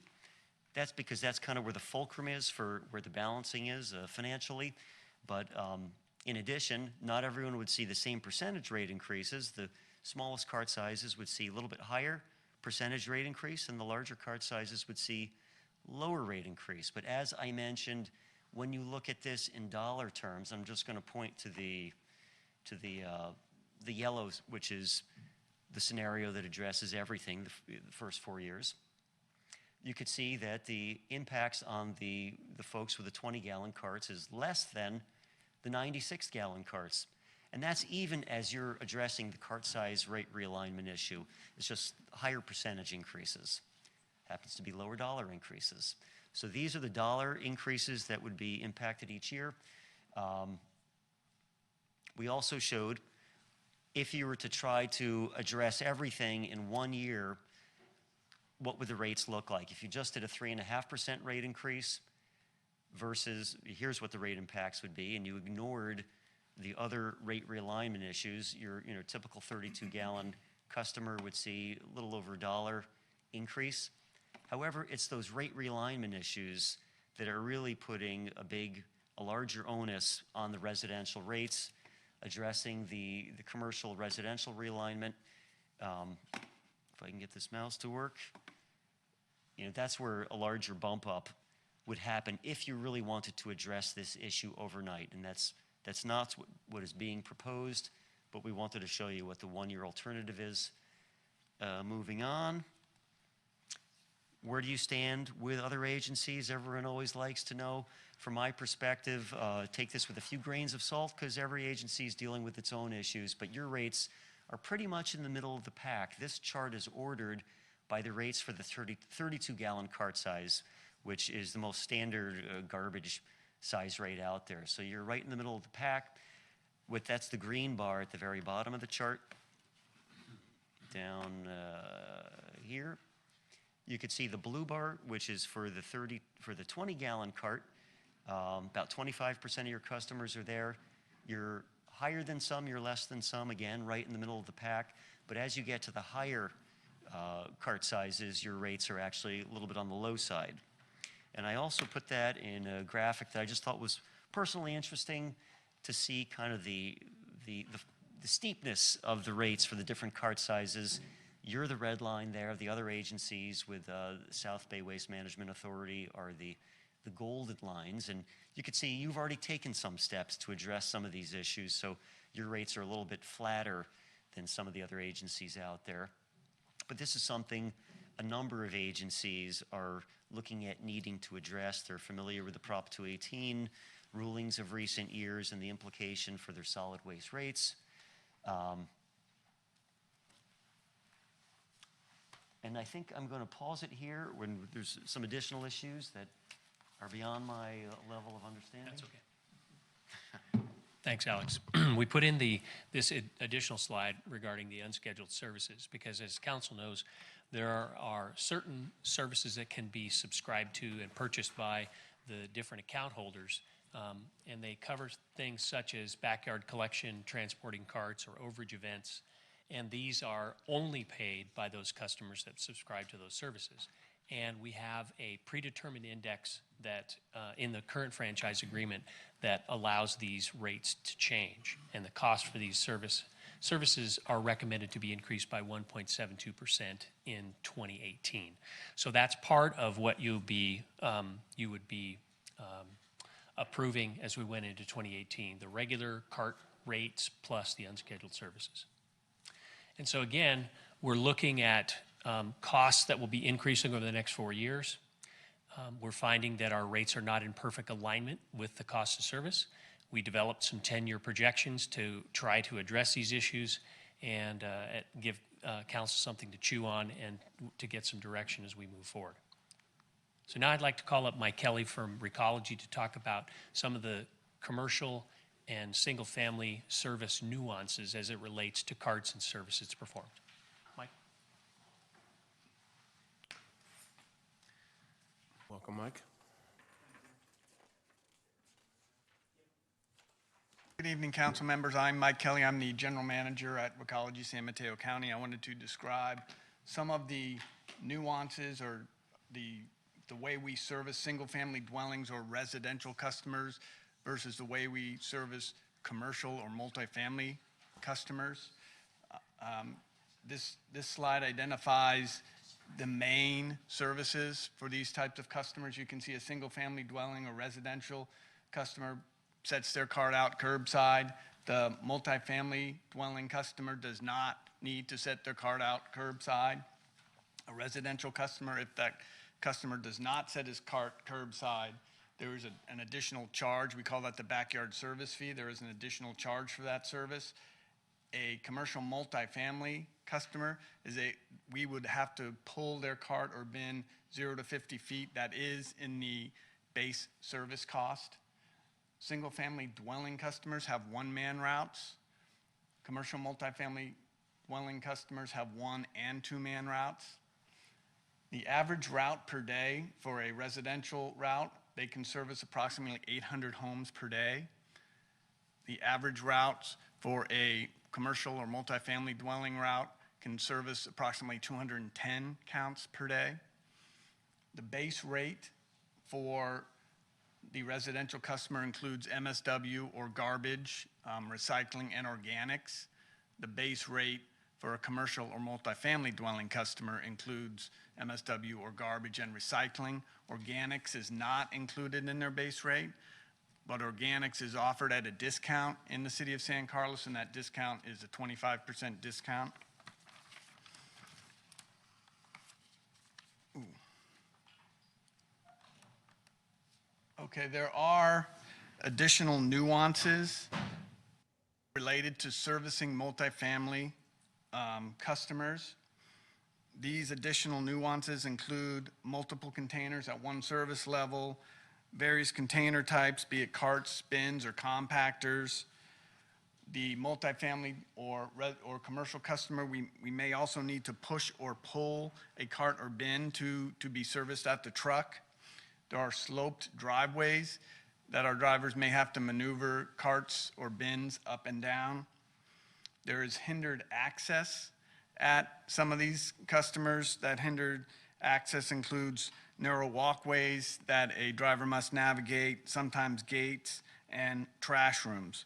Additionally, there's some remote locations that a commercial or multifamily route may need to get off route to go to into a single family or residential neighborhood to service a customer who has bins or who has a service location that cannot be serviced by the residential route. So what we've done is tried to get you some pictures to identify what some of these nuances may look like. You'll see here on the left is a block container. That organics container cannot be serviced because there's a car in front of it. That does happen. There are, in the instance on the picture of the right, there's multiple containers behind the gate. There are narrow walkways that our drivers must navigate. In this picture on the left, that narrow walkway, we don't generally have to maneuver through construction, but that does happen. The picture on the right, you can see there's a recycle bin in a trash room behind the garbage container. So in this instance, the recycling driver would need to move the garbage container in order to service the recycling containers. And then there are instances where our drivers might need to push or pull multiple bins up and down slope driveways in order to service those containers. Those are the differences in the way a single family or residential account would be serviced versus a commercial or multifamily. Thank you, Mike.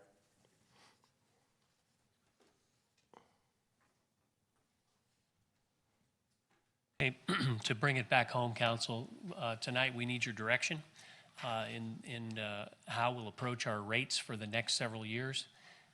We had, as I mentioned before, we had proposed the option that we would have a 3-year rate increase, but based on what happened with the title of the item tonight, Council can take action tonight if it's a single-year rate increase along the line of what we showed you for the slope on that 4-year period. We want to have the council get the opportunity to address the issue between commercial and residential, the rate inequity, as well as the cart sizes on the residential side. So, we've talked about these things over the last several years. We've given you a little bit of information on them.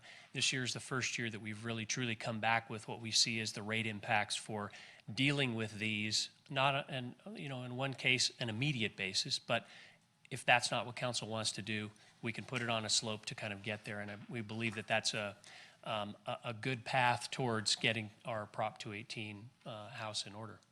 So the process, we would be getting our Prop 218 notice ready to mail.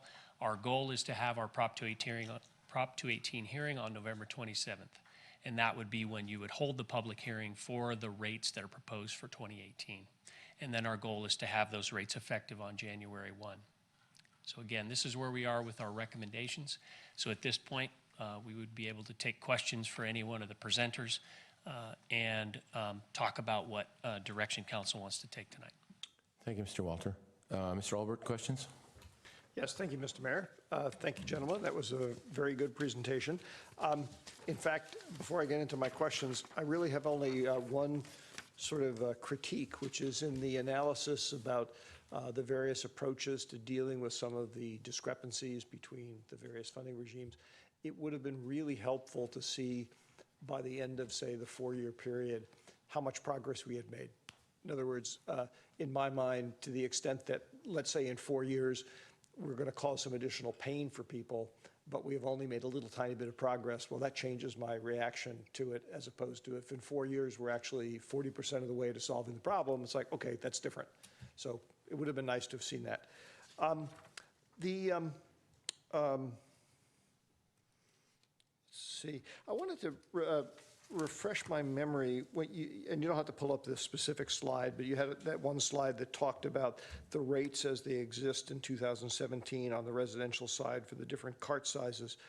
My recollection is that the costs of processing a cart roughly are all about, they don't vary that much, and they're about $50 to $55 a lift, basically. Is that correct? Or Well, I'm going to suggest that there's different schools of thought on that. That's a common conception for some, but also on the other side of the coin, it could be a common misconception.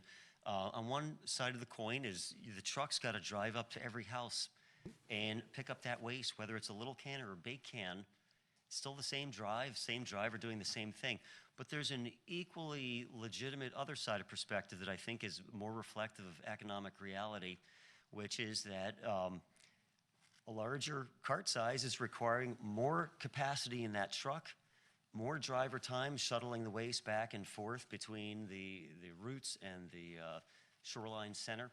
And to give an example of that, I wasn't planning on talking about this, but you can imagine if the whole city, everyone put out a marble to be picked up.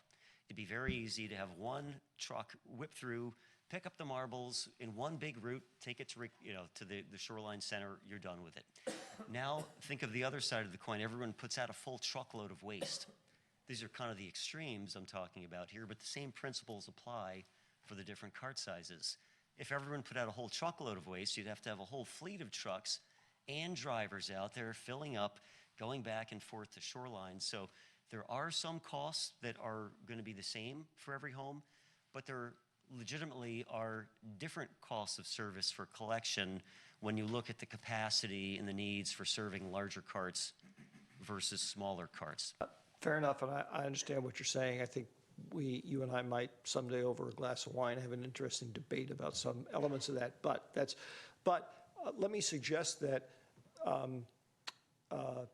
taking what you're saying as a given, that makes it even more imperative that we actually understand exactly what the cost is of doing the different lifts. Because when we say, for example, the rates need to approximate the costs, well, we got to know what the costs are.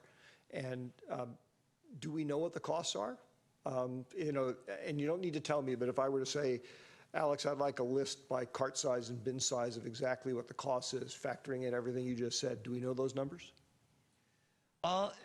To some degree, yes, but I want to emphasize that there is, when it comes to rate making, there is room, the courts have recognized that the costs don't neatly tie into rates, and that there is room there for policy preferences where there's a range of reasonable, how an agency chooses to recoup those costs, you have some legitimate differences over. So I don't want to say there's an exact right. And the example I'll give on that is sewer rates. Sewer costs for a lot of agencies, there's not a lot of volumetric changes, whether someone flushes 10 times or one time, doesn't change a lot of costs at the treatment plant. So many agencies out there, more than half, probably 2/3 in California, have fixed residential sewer rates. And that's considered legitimate. On the other side of the coin, you do have some agencies like San Mateo that recoup, and some other agencies to different degrees, that recoup a bunch of their costs on a volumetric basis, saying, hey, we know the cost may be fixed, but we think it's fairest and legitimate to recoup costs based on the contributions people are making to the system. So I want to say at the end of the day, there's not an exact correct answer. What we've come up with is something that's between where you are now and between where it would be if all the costs were the same. So it's preserving some of the incentives that you have in your current rates to encourage waste diversion and recycling, yet still having a reasonable reflection of cost and service that could be defended if there was some sort of challenge. And I'm glad to hear that, but I mean, no offense, that doesn't What that boils down to basically is a trust me, okay, that the work has been done properly and the numbers here or there.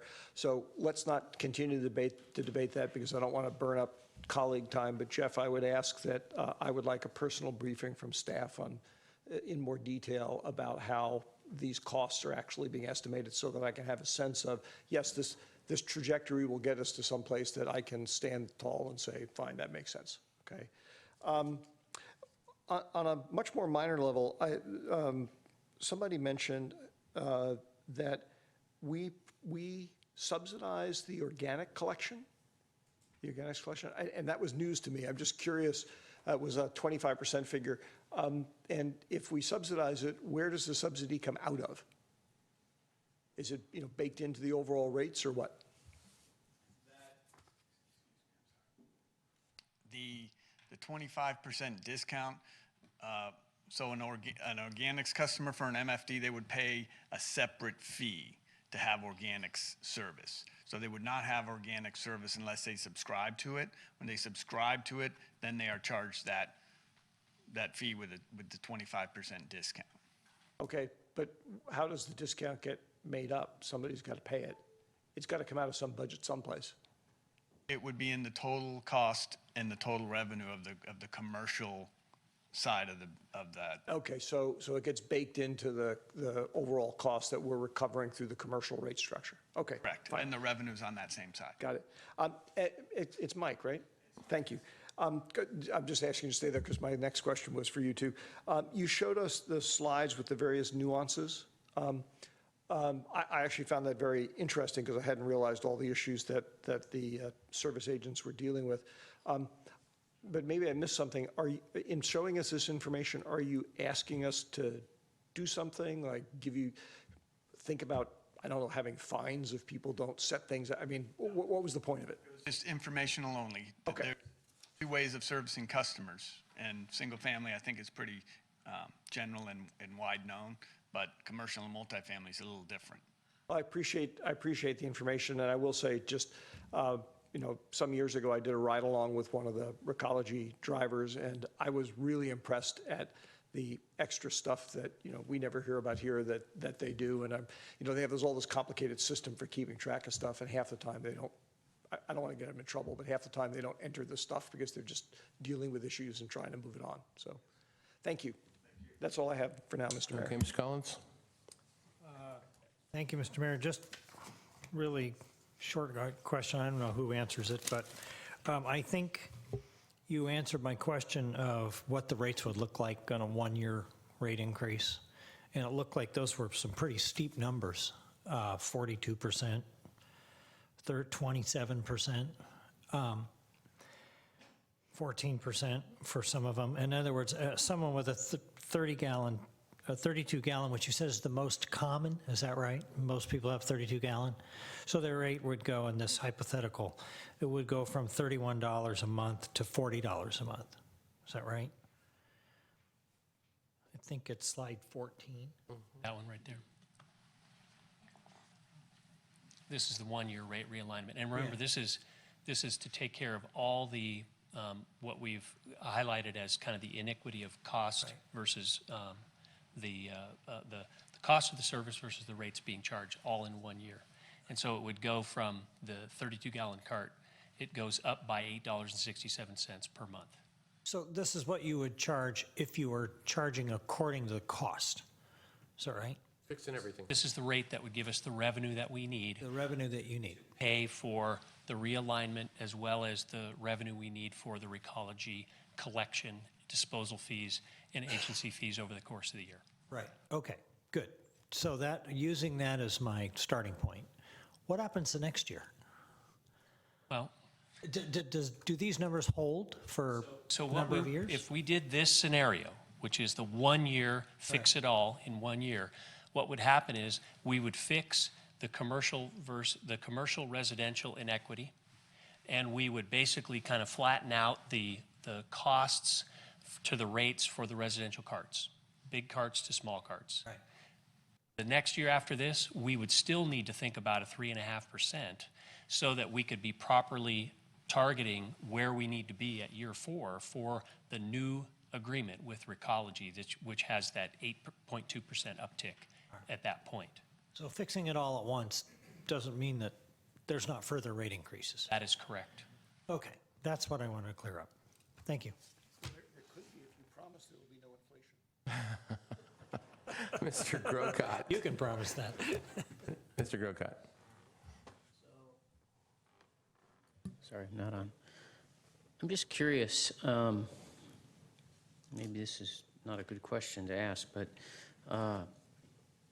to help smooth out this process between the rates on the between 20 gallon and 96, what if we just eliminated the 64 and the 96 and said to people, you know, if you need that much capacity, put up 2 or 3 carts of the 32 gallon size? I'll have to admit, we didn't look at it from that particular angle, but it's an interesting idea because those carts are smaller, but remember the revenue has kind of got to be net zero. In other words, we need a revenue requirement that's based on the rates that we charge for the various different cart sizes that allows us to pay the bill to Recology each year as we go. So I don't want to say that we've got a, you know, that's an easy way to fix things, or even a, I'm not sure exactly what the outcome would be. Could it be looked at? We could look at it because East Palo Alto is an example of a community that has only one cart size on residential, right, Joe?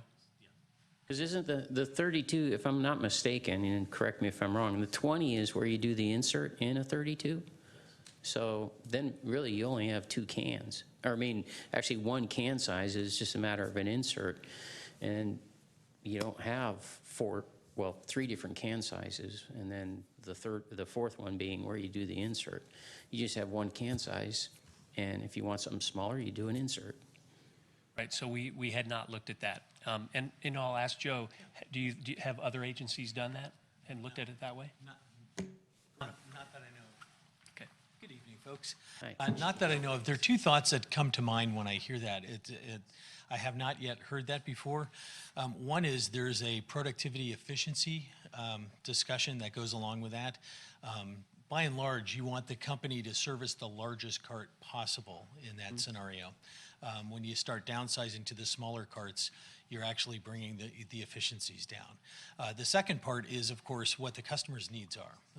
Presumably, they're asking for a bigger cart because they have more material, and presumably, not necessarily for sure, but they might enjoy the convenience of having it in one vessel, parked in one area of their yard or their business. So those are 2 thoughts. But of course, we're talking about single-family homes when we talk about this.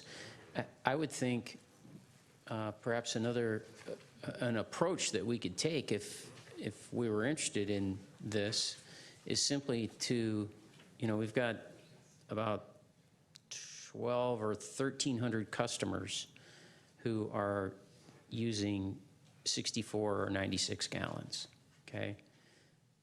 Wouldn't be too hard to survey those folks and say, hey, one of the things we're considering, you know, we got this issue with discrepancy on rates, and one of the things we're considering is going to a single can size of 32 with an insert. You know, you could do 20, but those people wouldn't be interested in that. How would that impact you? It might be that there's a lot of people, you know, people out there who've got that 64 gallons, they're not really using it, but they don't want to go through the trouble of changing. They just haven't thought about it. You know, we don't know, but we could certainly find out maybe through the Prop 218, you know, we tag in a little addendum letter to those folks and say, this is something we're considering. Can you give us some feedback on it? And then we would have an understanding of what we're dealing with our customers, and it might help us solve our problem. Right, and I agree, we could certainly inquire and ask that question. I think at this moment in time, though, at least as we're trying to get our 2018 rates ready, that's something we can put on the list, and we can inquire with our customers about that in 2018. In 2018, okay, yeah, sure, okay. It just seems like something that, you know, would help us solve this issue of discrepancy. I have one other question then. With what Mike was showing us about the difference between pickup then what I'm gathering from that is to have commercial rates be different, and I would think, higher actually, there's some sensibilities to that because it's more difficult to pick up some of those customers' trash, correct? So, and that's what, in part, we would, like if we got taken to court or something, God forbid that should happen, but if it did, we would have some argument in our favor that this is why these rates are higher, because these accounts have difficulties and nuances. That's right. Correct? Okay, thank you. So I have just some technical questions. On the slide, it says October 1st is the deadline for mailing 2018, but you indicated that you could come back on October 9th and we could do this.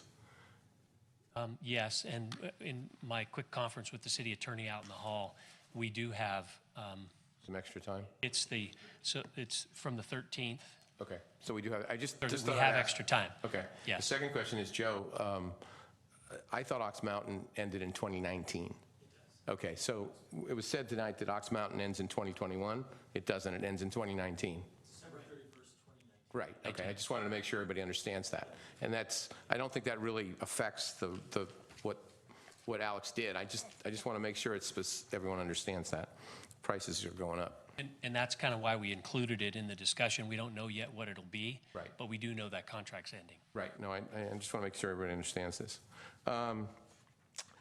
So I guess now we have to decide whether we want to make this a 3-year, you're asking for a 3-year, but if we want to do a 3-year, we're not going to vote on it tonight. That's correct. Correct. I personally, and this is just my opinion, I think it should be a 1-year. I don't have any problem with what Alex did. I think it's a great plan. But I like to see each year, because I remember in the past years, we've made some marvelous increases in our reserves. It's gone up $100,000, $200,000 sometimes. And I'm just thinking, if we do it for 3, I'd still want to visit it next year again, and maybe we just do that. Because I just want to make sure that it's fair, that we're using some of those reserves to possibly subsidize what the rates can be, if need be. We've done that in the past. It's not, I'm not saying it's right, but we have done it. So I'd be interested to see what the rest of my colleagues want to do, 3-year or 1 year. So just chime in, or Mr. Johnson, I got your light on. So I didn't ask any questions, but I'll just say I appreciate the analysis, and I'm supportive of the staff's recommendation. I would prefer a 3-year rather than 1 year. Right. I think the reason is the cost and the confusion that it creates for residents, where you send out the notices every single year. So, and I think that the point is good about the reserves being built up, but if the reserves get built up, we'll use them to defray the costs after the 3rd year. So that, my preference would be the 3 years. Okay. I would of course just counter just a bit that if you do it for 3 years, people are going to go, well, maybe we should make it less, but that's possible. Mr. Olbert. Thank you, Mr. Mayor.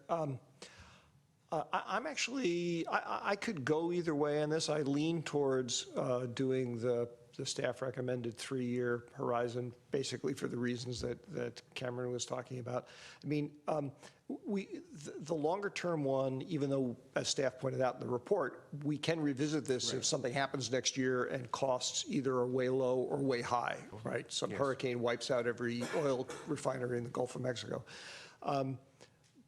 So all we're really doing by having a multi-year thing is a signal, is we're telling the community, we hope it's going to be 5% a year for the next 3 years. And there's some value to that. I mean, do you have to actually set the rates that way? Yeah, probably not. But I mean, I think most people are used to getting a 218 notice and looking at it. And if we say 3 years, 5%, that's what they're going to expect we're going to do. And again, I'm not trying to play devil's advocate. Well, I sort of am, in that if you set for 3 years, we can come back and visit it, but we can't raise it any more than that 5% for the next. No, that's not true. We can if we go through another 218 notice. Is that right? Yep. Okay, I just want to make sure we understand. I get that I thought right. I heard him say that. Okay, yeah. that's fine. That's fine. I just No, want- no, because you're right. Otherwise, the risk is borne by us. It's like something terrible happens. That's what I'm getting at. Okay. Mr. Brocott. So I would lean more towards the mayor is saying and going every year, simply because it's a little bit like earthquakes, if they don't happen for a long time, you get comfortable and say, well, no big deal, and then all of a sudden one happens and you realize, I don't have any water stored up, I don't have any food, and with this, it's if people don't hear about it for 3 years because, we do the 3-year thing, then when they do get it, it's like, what? What's this? What's this big, and it looks like more of an increase than it actually is. So I just assume they hear from us every year with a 218 notice, and it sort of keeps them up to date and keep them thinking about it. Okay. Mr. Collins? Thank you. On you, Ron. Did you plan it that way? No, I didn't plan it that way, Ron. So one of the reasons I asked about the 1 year, just do it all at once, sort of take your medicine, was because I wanted to find out what happens the next year. That's a very intriguing idea, and in that sense, I kind of agree with Bob that, you may as well just have it reflect what your actual cost is. But it's not really, I don't think it's a practical way to go. I tend to go with staff's recommendation simply because it evens out things. Yes, people may wake up, next year and say, oh, it's going up another 5%, but they're going, we're going to make this decision once. We can revisit it if we need to. But if people understand that these rates are going to go up gradually, one way or another, and I don't care what option you pick, they're going to go up, and you're going to have to adjust them from year to year. I think it's more efficient to make the decision to go with the 5% for now. We'll look at it later. It makes sense. And it evens it out. If we set it artificially low, we're in trouble. If we nail everybody at once, we're in trouble. So to me, the C is sort of the middle ground. Okay, Matt, last comment? Last comment, I think we're conflating two different things. One is what rate increase we say in the Prop 218, and the second is for how many years we go out. Because we could easily choose, say the 5% rate, but do this hearing, and then in the next year look again and look again and look again. You see what I'm saying, Ron? It doesn't have to be that we do one or the other. I understand what you're saying. Yeah, okay. All right, so... I think our city manager has a comment. I'm sorry, Mr. Malpe? He does. Yeah, if I can just make a point real quick to the mayor and Councilmember Grocot's point, we can come back, if you set the 218 rate for 3 years at your next meeting, if you choose to do that, and we do have a big surplus, say, in year 2, we can still bring that back to you, the council, and you could set the rates lower. Right.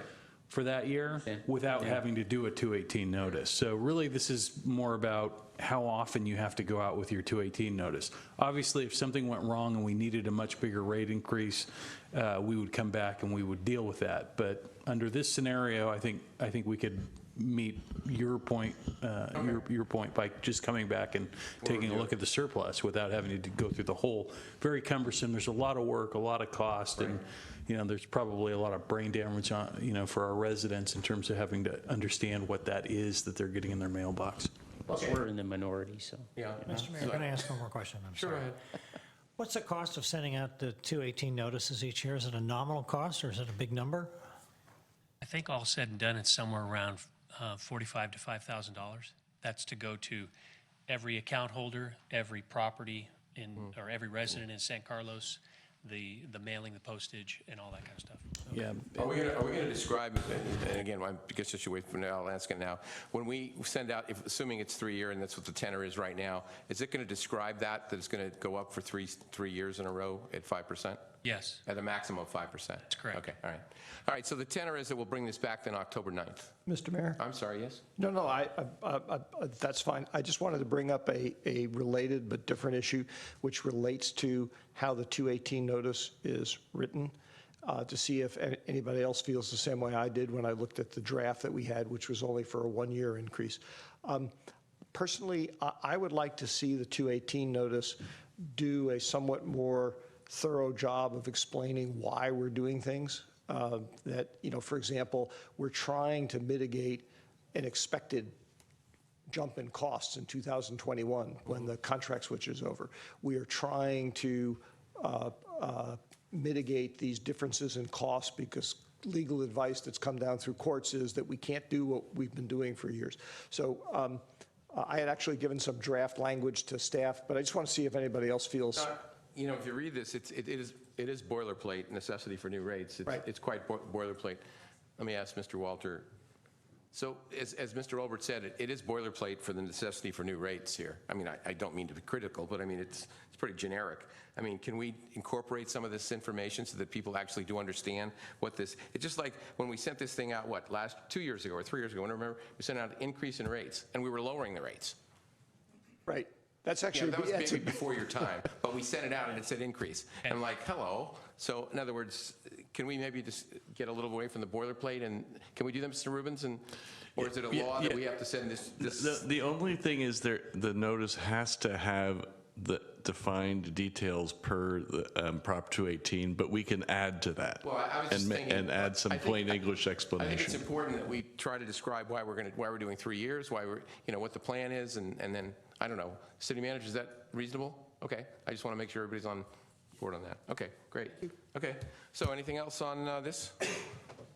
I guess we'll come back October 9th. Be back on October 9th, Okay. and we'll have the language will be for a three-year Three-year, rate increase okay. at 5% for residential, Right. 2% for commercial, Right. and the 1.72 0.72, for and a little more description on the necessity. Okay, cool. Thank you very much. Thanks, everybody. Mike, Joe, thank you for being here. All right, so I'll move on to item 11, council members' reports on subcommittees, regional boards, commissions, and committees. Mr. Johnson. So I just wanted to bring up one item to see if my colleagues wanted to add it to a future agenda, which is, I believe we were all contacted in the last week or so by a resident who lives next to a home remodel that's going on, and she was complaining about the noise, particularly on Sundays. She pointed out that a number of cities in San Mateo County do not allow construction on Sundays, including Belmont, San Mateo, Burlingame, East Palo Alto. We actually have one of the most liberal noise ordinances in terms of construction.